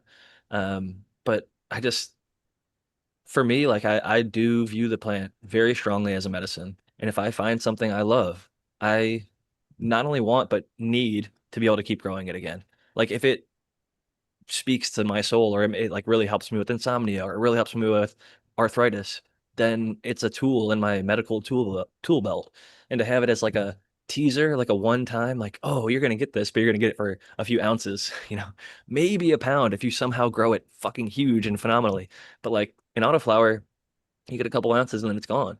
And even if you have a seed pack of it, the next one might grow completely different, might taste completely different, depending on the breeder. But a lot of them, even the good breeders, like I've seen, just like I was talking about with the femmes earlier, like in photo periods, you get the unicorns. If you grow all 10 in a pack, there's going to be one killer one, and then there's going to be a couple runts, and then there's going to be the average, right? Yeah, I would push back a little bit on the medicine side of that. Only that the only reason I kind of grow autos is for the medicinal value of them having like different, wider, at least different terpenes and flavonoids and stuff that I'm seeing in my on the other side. I think it's a higher chance I'm going to pull a wider range if I include autoflower in my final, because I'm mixing it all when I do the RSO. That's the medicinal side for me, really. And so for me, it's kind of for the medicinal side. Why I want to grow them is just to get them outside, so I don't even have to deal with them. Let them do their. They always fucking do pretty good outside, and just to get those weird, we'll say weird terpenes, or just to try to pull that net of cannabinoids as far and wide as I can. I'm with you on that actually. If I was going to use it in a cannabinoid, I call it like a farmer's hash or like an RSO that's fuller spectrum, which I prefer to single strain every time. I'd rather see like all of Noah's plants here. If I was taking all the trim of this, I would make it all into a full spectrum thing versus like taking the trim off each plant and separating it and labeling it and being like, this is the duct tape RSO, and then this is the, uh, whatever it is RSO separately. Because I think the fuller spectrum, when it comes to that, the better. But I was thinking more just from the flower smoking front, which is a big portion of what I do. I do take hefty chunks of RSO here and there. So I definitely don't overlook that. I think that's the really the number one. Like if I could only do something, it'd be RSO. But Noah, what are the plants here? We sell the duct tape. We see some Yeah. soda So size bottle. yeah, this these are duct tapes. There's a Dosey cross back here, and then Shervasio and duct tape over here. I didn't get my Sunset Sherbet cross in. Man, I've been so busy in my personal life, but I don't mess around with my grow. I always give it as much attention as I can, but it's just been I've been so like behind, and even now like I'm behind. You know what I mean? Like I don't have a lot right now, and that's a good problem to have, I guess. It's still looking good, man. I mean, even being behind, your garden's looking, better than a lot of people. So I think you still got it growing. And what was the Dosey cross? You just said I've got a Dosey cross, but I don't know if you said the name. I try to remember what that is. I think it's Dosey Lotto. Oh yeah, that's a And good I one. and I haven't ran it that many times, and I've had it for a little while, and the run before last was just okay. A lot of people are a little they get a little hesitant when you say you got a gelato cross, but it's pretty good. Dosey Do crosses are pretty good. Um, and I go for stability and taste. I'll figure out the stoniness along the way. And yep. Interesting to hear that gelato's not popular there because I'd say it's fairly popular out here in California and a lot of places from the Bay to even SoCal. I think it's getting a bit of love and maybe still does, but I don't know. It's every every region is so different, with the preferences. Even within like San Diego, my wife's work in the industry and like she goes to a lot of different shops. And regionally, like northern San Diego County, like coastal, is different than East County, is different than like one city in North County is different than just the city just below it in terms of like strain preferences, the way that the shops are going to look, the stuff that they carry. Like it's crazy how much just a 15-minute drive, you're looking at like totally different market, which I didn't think it would be that different, but sure as fuck it is. From the bags that are used, the boxes, all that stuff. Brandon I'm Russ. sure there's different levels to everything, but the Pacific Northwest, where I live in the Portland, Oregon, Washington area, there is a lot of weed snobs around here, which is fine. Uh, if you can grow a decent pot, that behooves you well to be around that, But then it's like I have a buddy. I had talked to him for a little while, and he's like, "Oh yeah, can I get some clones for outdoor this year?" I'm like, "Yeah, sure, I'll hook you up." And he goes, "Man, what's going on with the price of pot?" I'm like, "What do you mean?" He's like, "Oh, in the stores, man, it's like $300 an ounce for the really good stuff right now." I'm like, "Dude, what do you think was gonna happen? You can't think a guy is gonna fucking grow weed for a $100 ounce and put his heart and soul into it." But I mean, yeah, the price of weed, good weed, has kind of come up a little bit. Damn, look at that. Yeah, Brandon, you were cutting in and out a little bit earlier, but now it's looking fairly solid. Garden's looking good. You were describing earlier what we were looking at now. Looking killer. Yeah, yeah. This one right here is a monster. This is a blueberry starliner. It's the parent of that is this right here, which is the Trainwreck Blueberry MK Ultra from 2003. Everything's looking really great. I mean, there's no problems here at all. This is going to be a perfect run, and we're out of probably around day 16 now.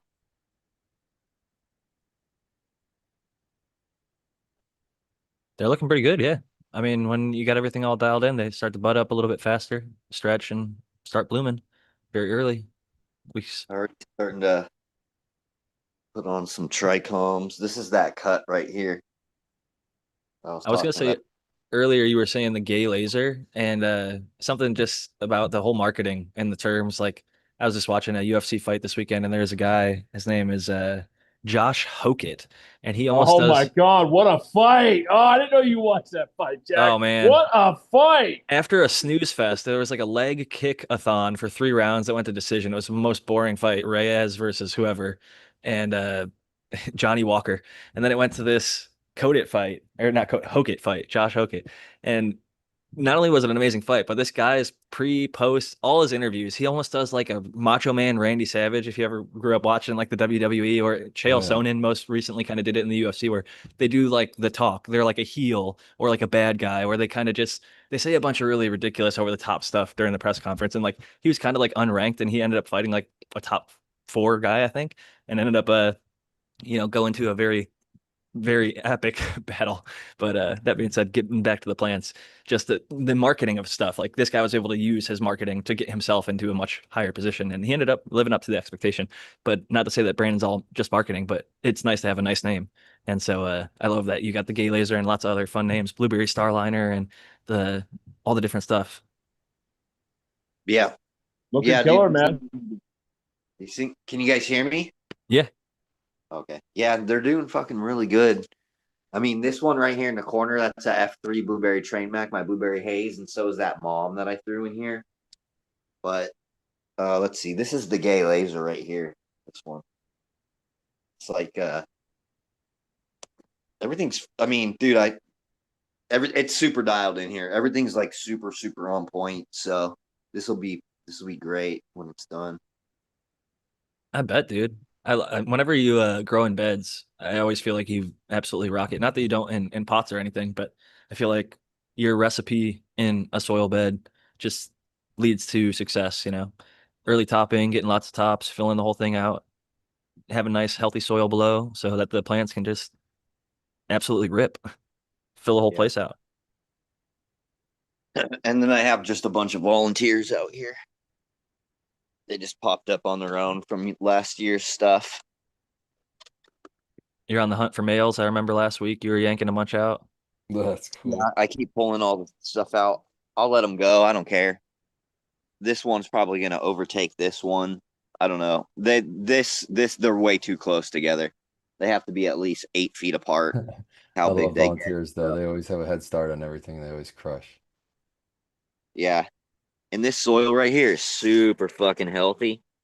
You can see how like dark and like it's like a really, really sandy loam, but I've worked the shit out of it back here, so it's super nice soil. So it looks rich. I thought I saw a worm for a second.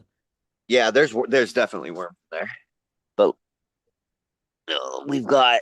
Oh, this is two plants. I thought it was one. This one's a female. That one's a female. Yeah, just got some random stuff Always on fun to plant. see it just kind of growing wild almost, you know, just doing Yeah, its thing. they are. A bunch of them that just growing over there. Some dog turds. Some other ones that are growing back here. This one looks nice. Probably a very bad dog.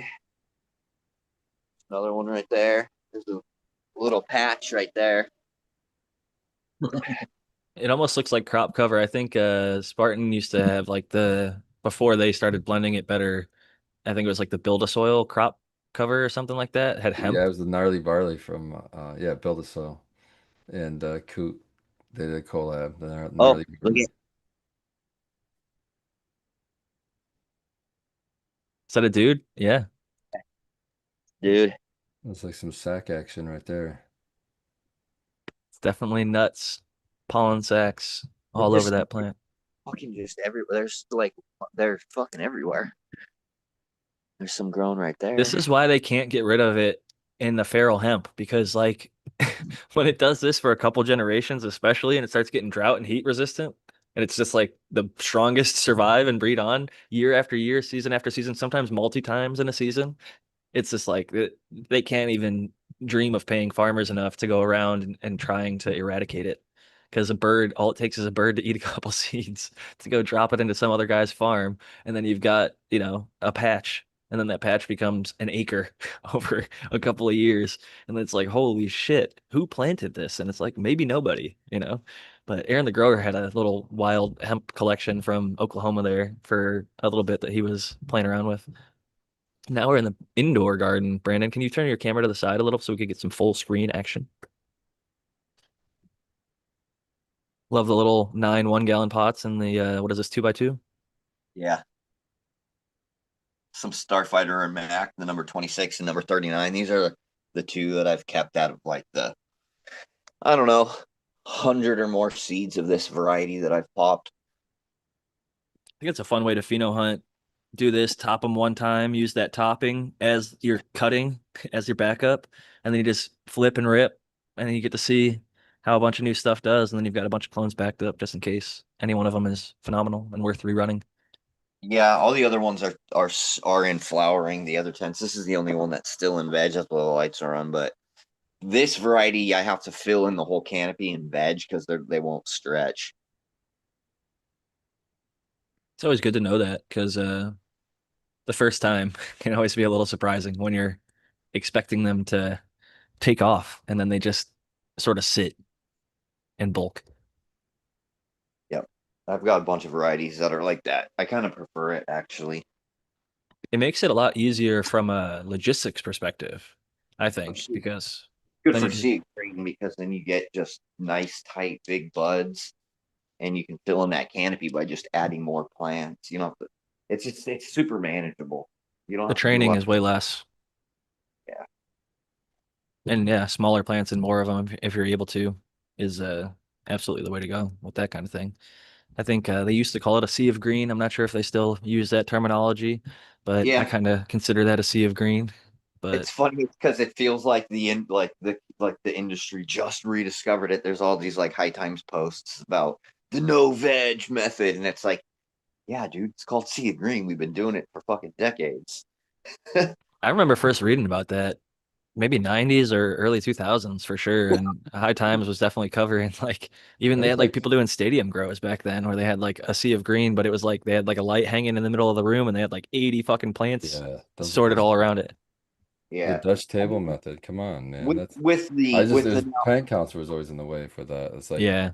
if there's no plant counts, I would be sea of green all fucking day. My buddies who were doing it illicitly, they didn't give a fuck about the plant Well, count. then So they yeah, were then just, that same thing. But still, even then, you're taking on more risk because you're getting charged usually by the plant or I weight. know. But for well, them, it's it was really like nice. 100 or 300. You were fucked either way after you got to like, 80 or something. I can't remember what it was for the federal government. For a long time, there was like a number. Once you were, I think it was a little over 100 because I think for that was the reason it was like 99 in California. They didn't want to go. Maybe it was like 144 or some shit. But yeah, some regulation. But yeah, there's a lot of Wild West folks out there that are just going to grow as many as they fucking can, as many as they can fit. Folks out there like the dog doctor that are doing it without asking for permission and just saying, fuck it. I'm gonna set up as many tents as I can. I'm gonna get as many sponsors as I can. I'm gonna grow as much herb as I can and not ever disclose where the fuck I'm at intelligently so that I can keep a low pro. And shout out to people like Dog Doctor for doing that. And I'm sure, people in his area are benefiting from it as well. Because those types of areas, especially where it's locked down, there's nothing like having good weed in a place where there's like no weed, you know?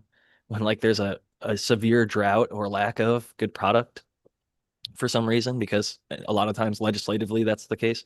Because if there's not a legislative reason, pretty much everywhere people figure out how to grow good weed pretty fast. It's not rocket science. It can be a little bit tricky to, do a 10 out of 10, but you can get to like 7, 8, 9 pretty early. I know some brand new growers that like their first grow probably did like an 8 out of 10, 9 out of 10 maybe, just because they got good instructions and are able to follow uh, a good guide and make it happen. So it doesn't take, I think some people, unfortunately, in our industry, I try not to be one of them. I feel like we gatekeep a little bit as a community, not myself personally, but we'll be like, oh, I've got 20 years or 10 years or how many years experience, man. You could never grow fucking shit like me. And it's like, they could, dude. They could. If they get the right equipment, the right genetics, and they set it all up and the environment is dialed in right, like they sure as fuck Not could. Like, good. They're on par to probably do better yeah, because they have, less I like you said, they mistakes. have so many more advantages than what, a lot of us or the people way older than us, been even more than met us. They had less of an advantage that we even have. I've met people that have been doing this 20, 30 years, and they fucking Still didn't know how haven't to figured it out. they didn't know how to dry and cure their wheat. You know what I mean? Like I've shown people that were been growing longer than me, like, yo, hey, if you do this, change this up, you're gonna get a better result. That's what makes a huge difference for a lot of people. I've come across people like that too, that they're growing good stuff, but they fuck it up and they dry it in the cure because they tell themselves that they like it a certain way or whatever, or maybe that's just the only way that they know, or they were shown that way and they kind of stuck to it. If it ain't broke, don't fix it. And I respect that to an extent, but I do think that we should have an open mind to experimentation. I like the one plant method. Try it with one plant, or 1 ounce or one jar or whatever it is. Do that experiment on a small part of your crop, not the whole entire thing, to have a little bit less consequence. And then oftentimes you can find, holy shit, that thing that I did actually turned out amazing. Maybe I'll try that on 2 plants next time, or maybe I'll do that on the whole fucking thing if you're feeling adventurous. If there was no real negative consequence, like I found late flower drought stress week 8 was what I used to do. And then I think Guelph said week 7, maybe. I can't remember exactly. They do like a 10-day. But yeah, I do week 8 drought stress until the leaves droop. Like I'm seeing a very strong visual indication and I'm picking up the pots and feeling they're dry. And then I water them again. And then I just do that all the way up until harvest. And then I give them one more drought stress as I'm going to harvest them. Just because I feel like let some of that water out going into the dry and cure to shorten up that process a little bit. And haven't found any real negative consequences to it. And I do think that a little bit of stress pre-harvest, whether it's a dark cycle or driving a nail through the plant or whatever, ice on the top, any number of methods have been experimented with and pondered upon and bro scienced about over the years. Many have been actually tested and found to maybe not work or have some sort of potential. So, like I said, I do like to keep an open mind, and I think it's fun when you meet people that are open minded, and new people are usually the most open minded. They have no bad habits to go off of. Their equipment is brand new, it's clean. They're not going to get mold usually the first run. They're not going to get pests usually the first run unless they take in a bad clone or something. A lot of the time, if they do just follow, I think a lot of first timers like myself maybe where they make mistake is following too many guides. They want to follow every guide. They look at the one guide and then they look at the other guide that says something different. And then they look at another guide and says something different. And then Yeah. it's like you have a man with two watches never knows what time it is an old saying. And I think if you're looking at two different things, just two competing references, if I was trying to follow my buddy Jay from high school's Athena program, and I'm then going over to Dr. MJ Coco's website and trying to follow his program, those are two very different programs. So if you're mix and matching two different programs, you're going to not have the success of either one of them most times. You're going to, if they were both getting 9 out of 10s, you're going to get like a 6 or a 7 out of 10 because you didn't reach the pinnacle that either one of them was able to get to by working with a certain routine that was dialed in a certain way. It's like with baking. Sometimes you can freestyle it once you're experienced and you understand, oh, a little bit extra of this or a little bit less of that, or I can use, 2 eggs instead of 3 or something like that. Sure, go ahead and experiment once you know, but don't start experimenting on your first run with multiple recipes trying to like make new stuff.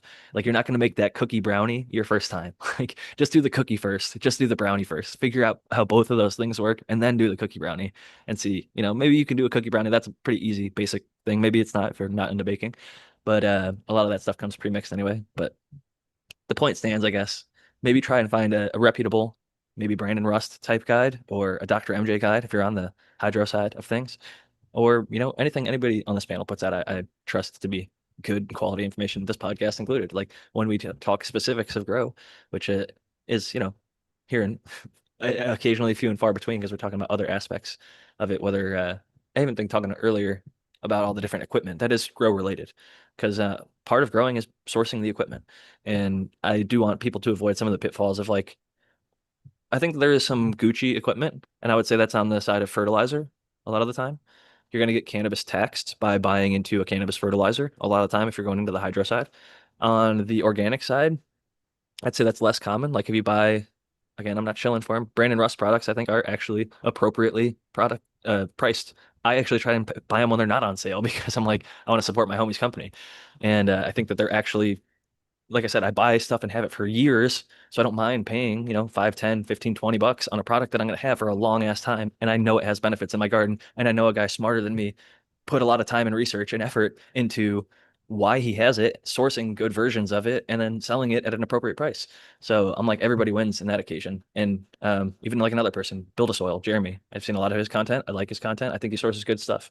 Um, Then there's like Terravesco worm castings, another commercial producer of products that I think are good.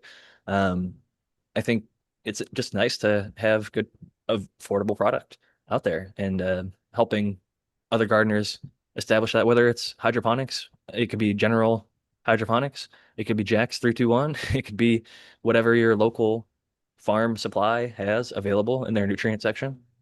You can make it work for cannabis. It's more about kind of finding one routine and sticking to it for those newer people out there. And I think upon us, if you're listening to this show, you're probably into and interested in the education. Each one teach one kind of concept. Try and teach your mom, your dad, your cannabis friendly cousin, your uncle, whoever likes cannabis in your life. Try and teach them how to grow one plant. Give them a clone, give them a cut, give them something to get them started because maybe that might be what it starts to get them on their journey. And then they start to get all the other stuff around it, the tent, the light, and then they start asking you all the questions. Hey, what do I do when my plant turns purple? What do I do when the leaves turn yellow, etc. You can be like, okay, well, I'm going to ask you more questions, or let me come over. Let me check it out. Let me see what you're doing. So you And got a so grow buddy that could talk about growing with and not annoy it. nothing better, dude. I definitely spent way too much time at my old barber's place when I was teaching him how to grow, and we Mhm. would casually, after we were done doing any of the stuff that was actually required to be done, we would just talk grow or talk, whatever. And we'd end up doing the old Midwest goodbye, where I'd say goodbye like three times, and the goodbye would turn into an hour and a half conversation sometimes. And then my wife would be calling me like, "Hey, are you okay? Like, where you at?" I'm like, "Oh, I'm just at, Ed's place, fucking working on the plants," and we got lost in conversation. I'm head home now and realized like, oh shit, it's later than I was expecting. Fucking just shooting the shit. And it is nice to, have a friendly ear to talk about because a lot of our friends and family don't necessarily care that much, but the ones who do lean into it, right? Gift them a pack of seeds, gift them a clone, gift them your old light and old tent or old whatever, or maybe even a new one if you're able to do that. If they're showing like they're interested in actually getting into the hobby, if they start asking questions like, "Hey, how did you do it? Why did you do it? When did you do it?" And don't make it all about the finances because I think a lot of people will get for a long time the cheap home grow. Like my whole thing was like I want to make it less than I could buy it for. But at this point, I think it should be about the quality. And quality is cheaper in the long run. There's that whole buy once, cry once mentality. I think sometimes I would rather buy one product and have it for life if that's available. When it's not, though, like in the case of quality for something that you're going to consume, growing your own food, growing your own cannabis, getting yourself the best quality. And in that, like whether it's a tomato or a cannabis, some people like it a little bit more ripe. I like my bananas on the more ripe end. Some people like them green. Some people like them right at the yellow. So I like them kind of spotted, and not fully brown. But everybody's a little bit different. And I think whether it's tomato, cannabis, or bananas, if you grow your own, you get so much more control over the process and the quality. It's like maybe I'm just too much of a foodie or cannabis junkie or whatever. But nice flavors and good highs make life just so much more enjoyable. Like it's something to look forward to. You get off that shift and you're like, oh man, I'm gonna fucking spark one up and just whatever, have a great night, fucking unwind. And I think it's nice for people to have that little thing to look forward to in cannabis or food. Get home and have that caprese salad with that tomato that you grew and that cheese that you sourced from your Amish buddy and whatever it is, putting it all together and living your best life, so to speak. And I think cannabis is one of the outlets that allows many people to do it on the affordable front. It's not something that's like cost gated and inaccessible. It is fortunately now more than ever accessible on so many fronts from the consumer front and the grower front. So I'm just happy we can keep on pushing it. And with that said, we got 2 minutes left and it looks like five of us on the panel. So I'll pass it around first to Spartan Grown. Well, thank you, Jack, and thank you everyone who watches the show and watches it later, listens in too. I know we have a huge amount of people that actually just listen, which is awesome. And thank you to everybody on the panel. It's always great to hang out with you guys and talk grow. And it's amazing that we could have done it for so long as we have. And yet here we are still doing this and have unique things to talk about because, it's easy to get lost in that we think we've seen it all and done it all, but we're still an infant in the industry, really. And to be able to sit here and watch it grow, commercial side, home grow side, all the technology around growing side. It's fucking, how can you not love this hobby? It's always changing. Much Uh, love, everybody. Keep growing. Couldn't agree more. I'm a person who really actually just enjoys learning in general, whether it's about cannabis or martial arts or whatever else, animals, birds, fuck it, whatever. Like it's just fun to continue to learn. And like you're saying, it's been a long time, 359, I think tonight, and dividing that by 52, which is the number of weeks in a year, we're at 6.9. So getting close to 7 years, folks. And we've been doing this shit for a long time now, and we only miss the very odd week here and there, usually due to very technical difficulties while Jack is traveling.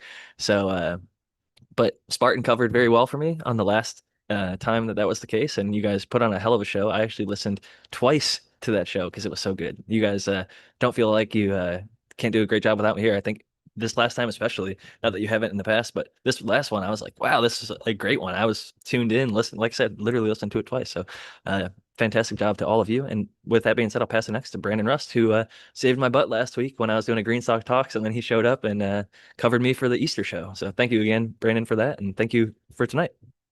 Yeah, yep. Yep. You guys can find me on Full Crop Sciences with one L on all platforms. Russ.Brandon on Instagram is my main. Make sure you sign up for the newsletter. You can get access to all the free guides, Discord community, all that stuff. See you guys next time. Always great having you. Next up, we've got Noah the Grower. Sorry about that. Yeah, I had a great time. Was able to show my plants off. I'll try and show them off next week. We'll get another week on. I think the ones on the right were probably like day 30. I think the ones on the left were probably like day 18, something like that, off the top of my head. I think I got talked into that I-95 club. I'm going to go over there on 420. And everybody have a great week. I'm Noah the Grow on Instagram, and I'll see everybody next week. Always a pleasure having you, Noah. And I'm always excited when you try out a new clone because I know you're somebody like myself who appreciates the highest of the high, the best quality cannabis that you could come across, whether it was grown by you or somebody else. You just want the best no matter what, no matter where it comes from. And the way you talk about it, I feel like you have a great enjoyment, like all of us do, for just the best of the best shit. So I know when it comes to looking for a new clone, you're not going to be a sucker just for some hype train. And it's always fun to hear your feedback and opinion. I know 2020 Mendocino had a guy on his thing that, if it passed so and so's test, then maybe it can get into the breeding circle, but not until it passed. Oh, I met him. Oh, yeah, sorry, I didn't want to jump all over you. No, it's all Yeah. good, man. I'm glad that you can verify it because I was like, am I remembering this correct? I was like 99% sure it was them.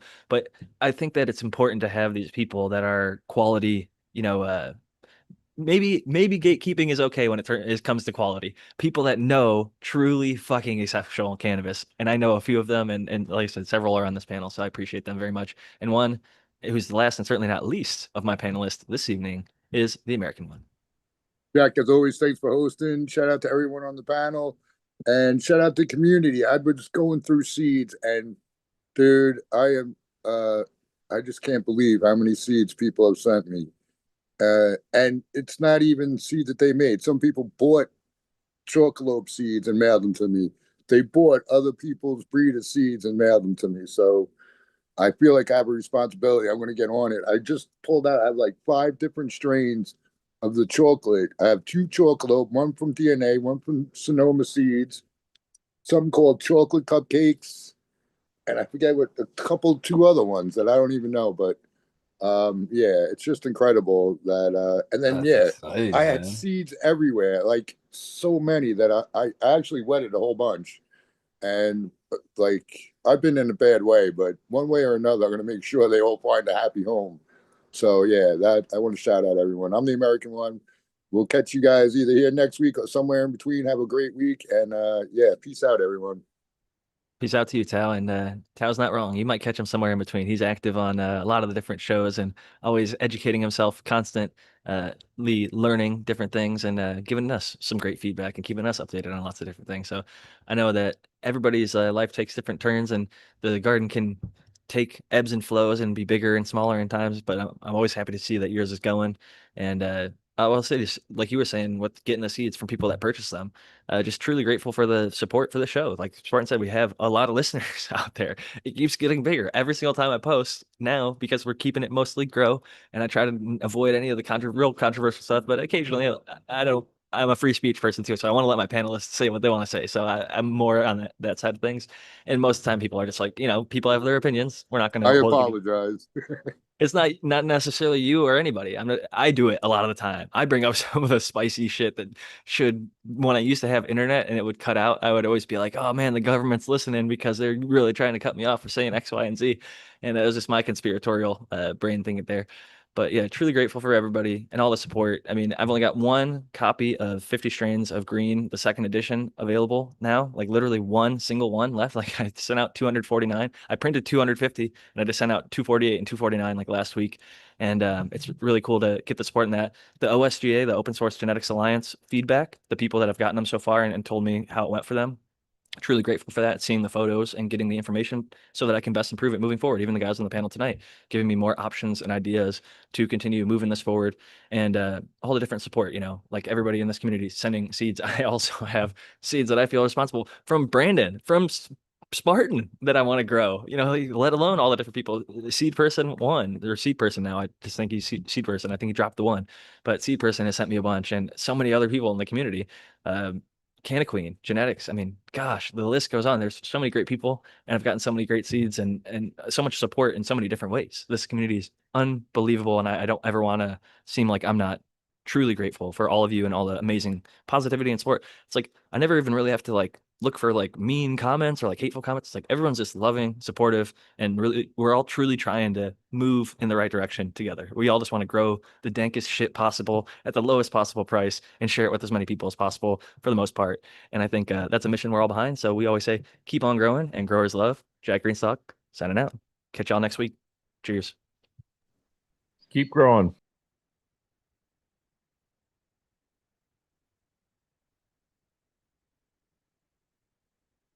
I will say I might actually not be here next week. Lady Greenstock and I are taking an anniversary trip, so I'll probably be in travel. So it might be another Jack passing the hosting duties off to anybody on the panel who might be able to make it. Because yeah, me and Lady G, it's 6 years now that we've been married. Been together for 10, and we have our traditions. Congrats. I got to run, boys. Oh, Peace yeah. out. Peace out, Tal. Have a good one, everybody.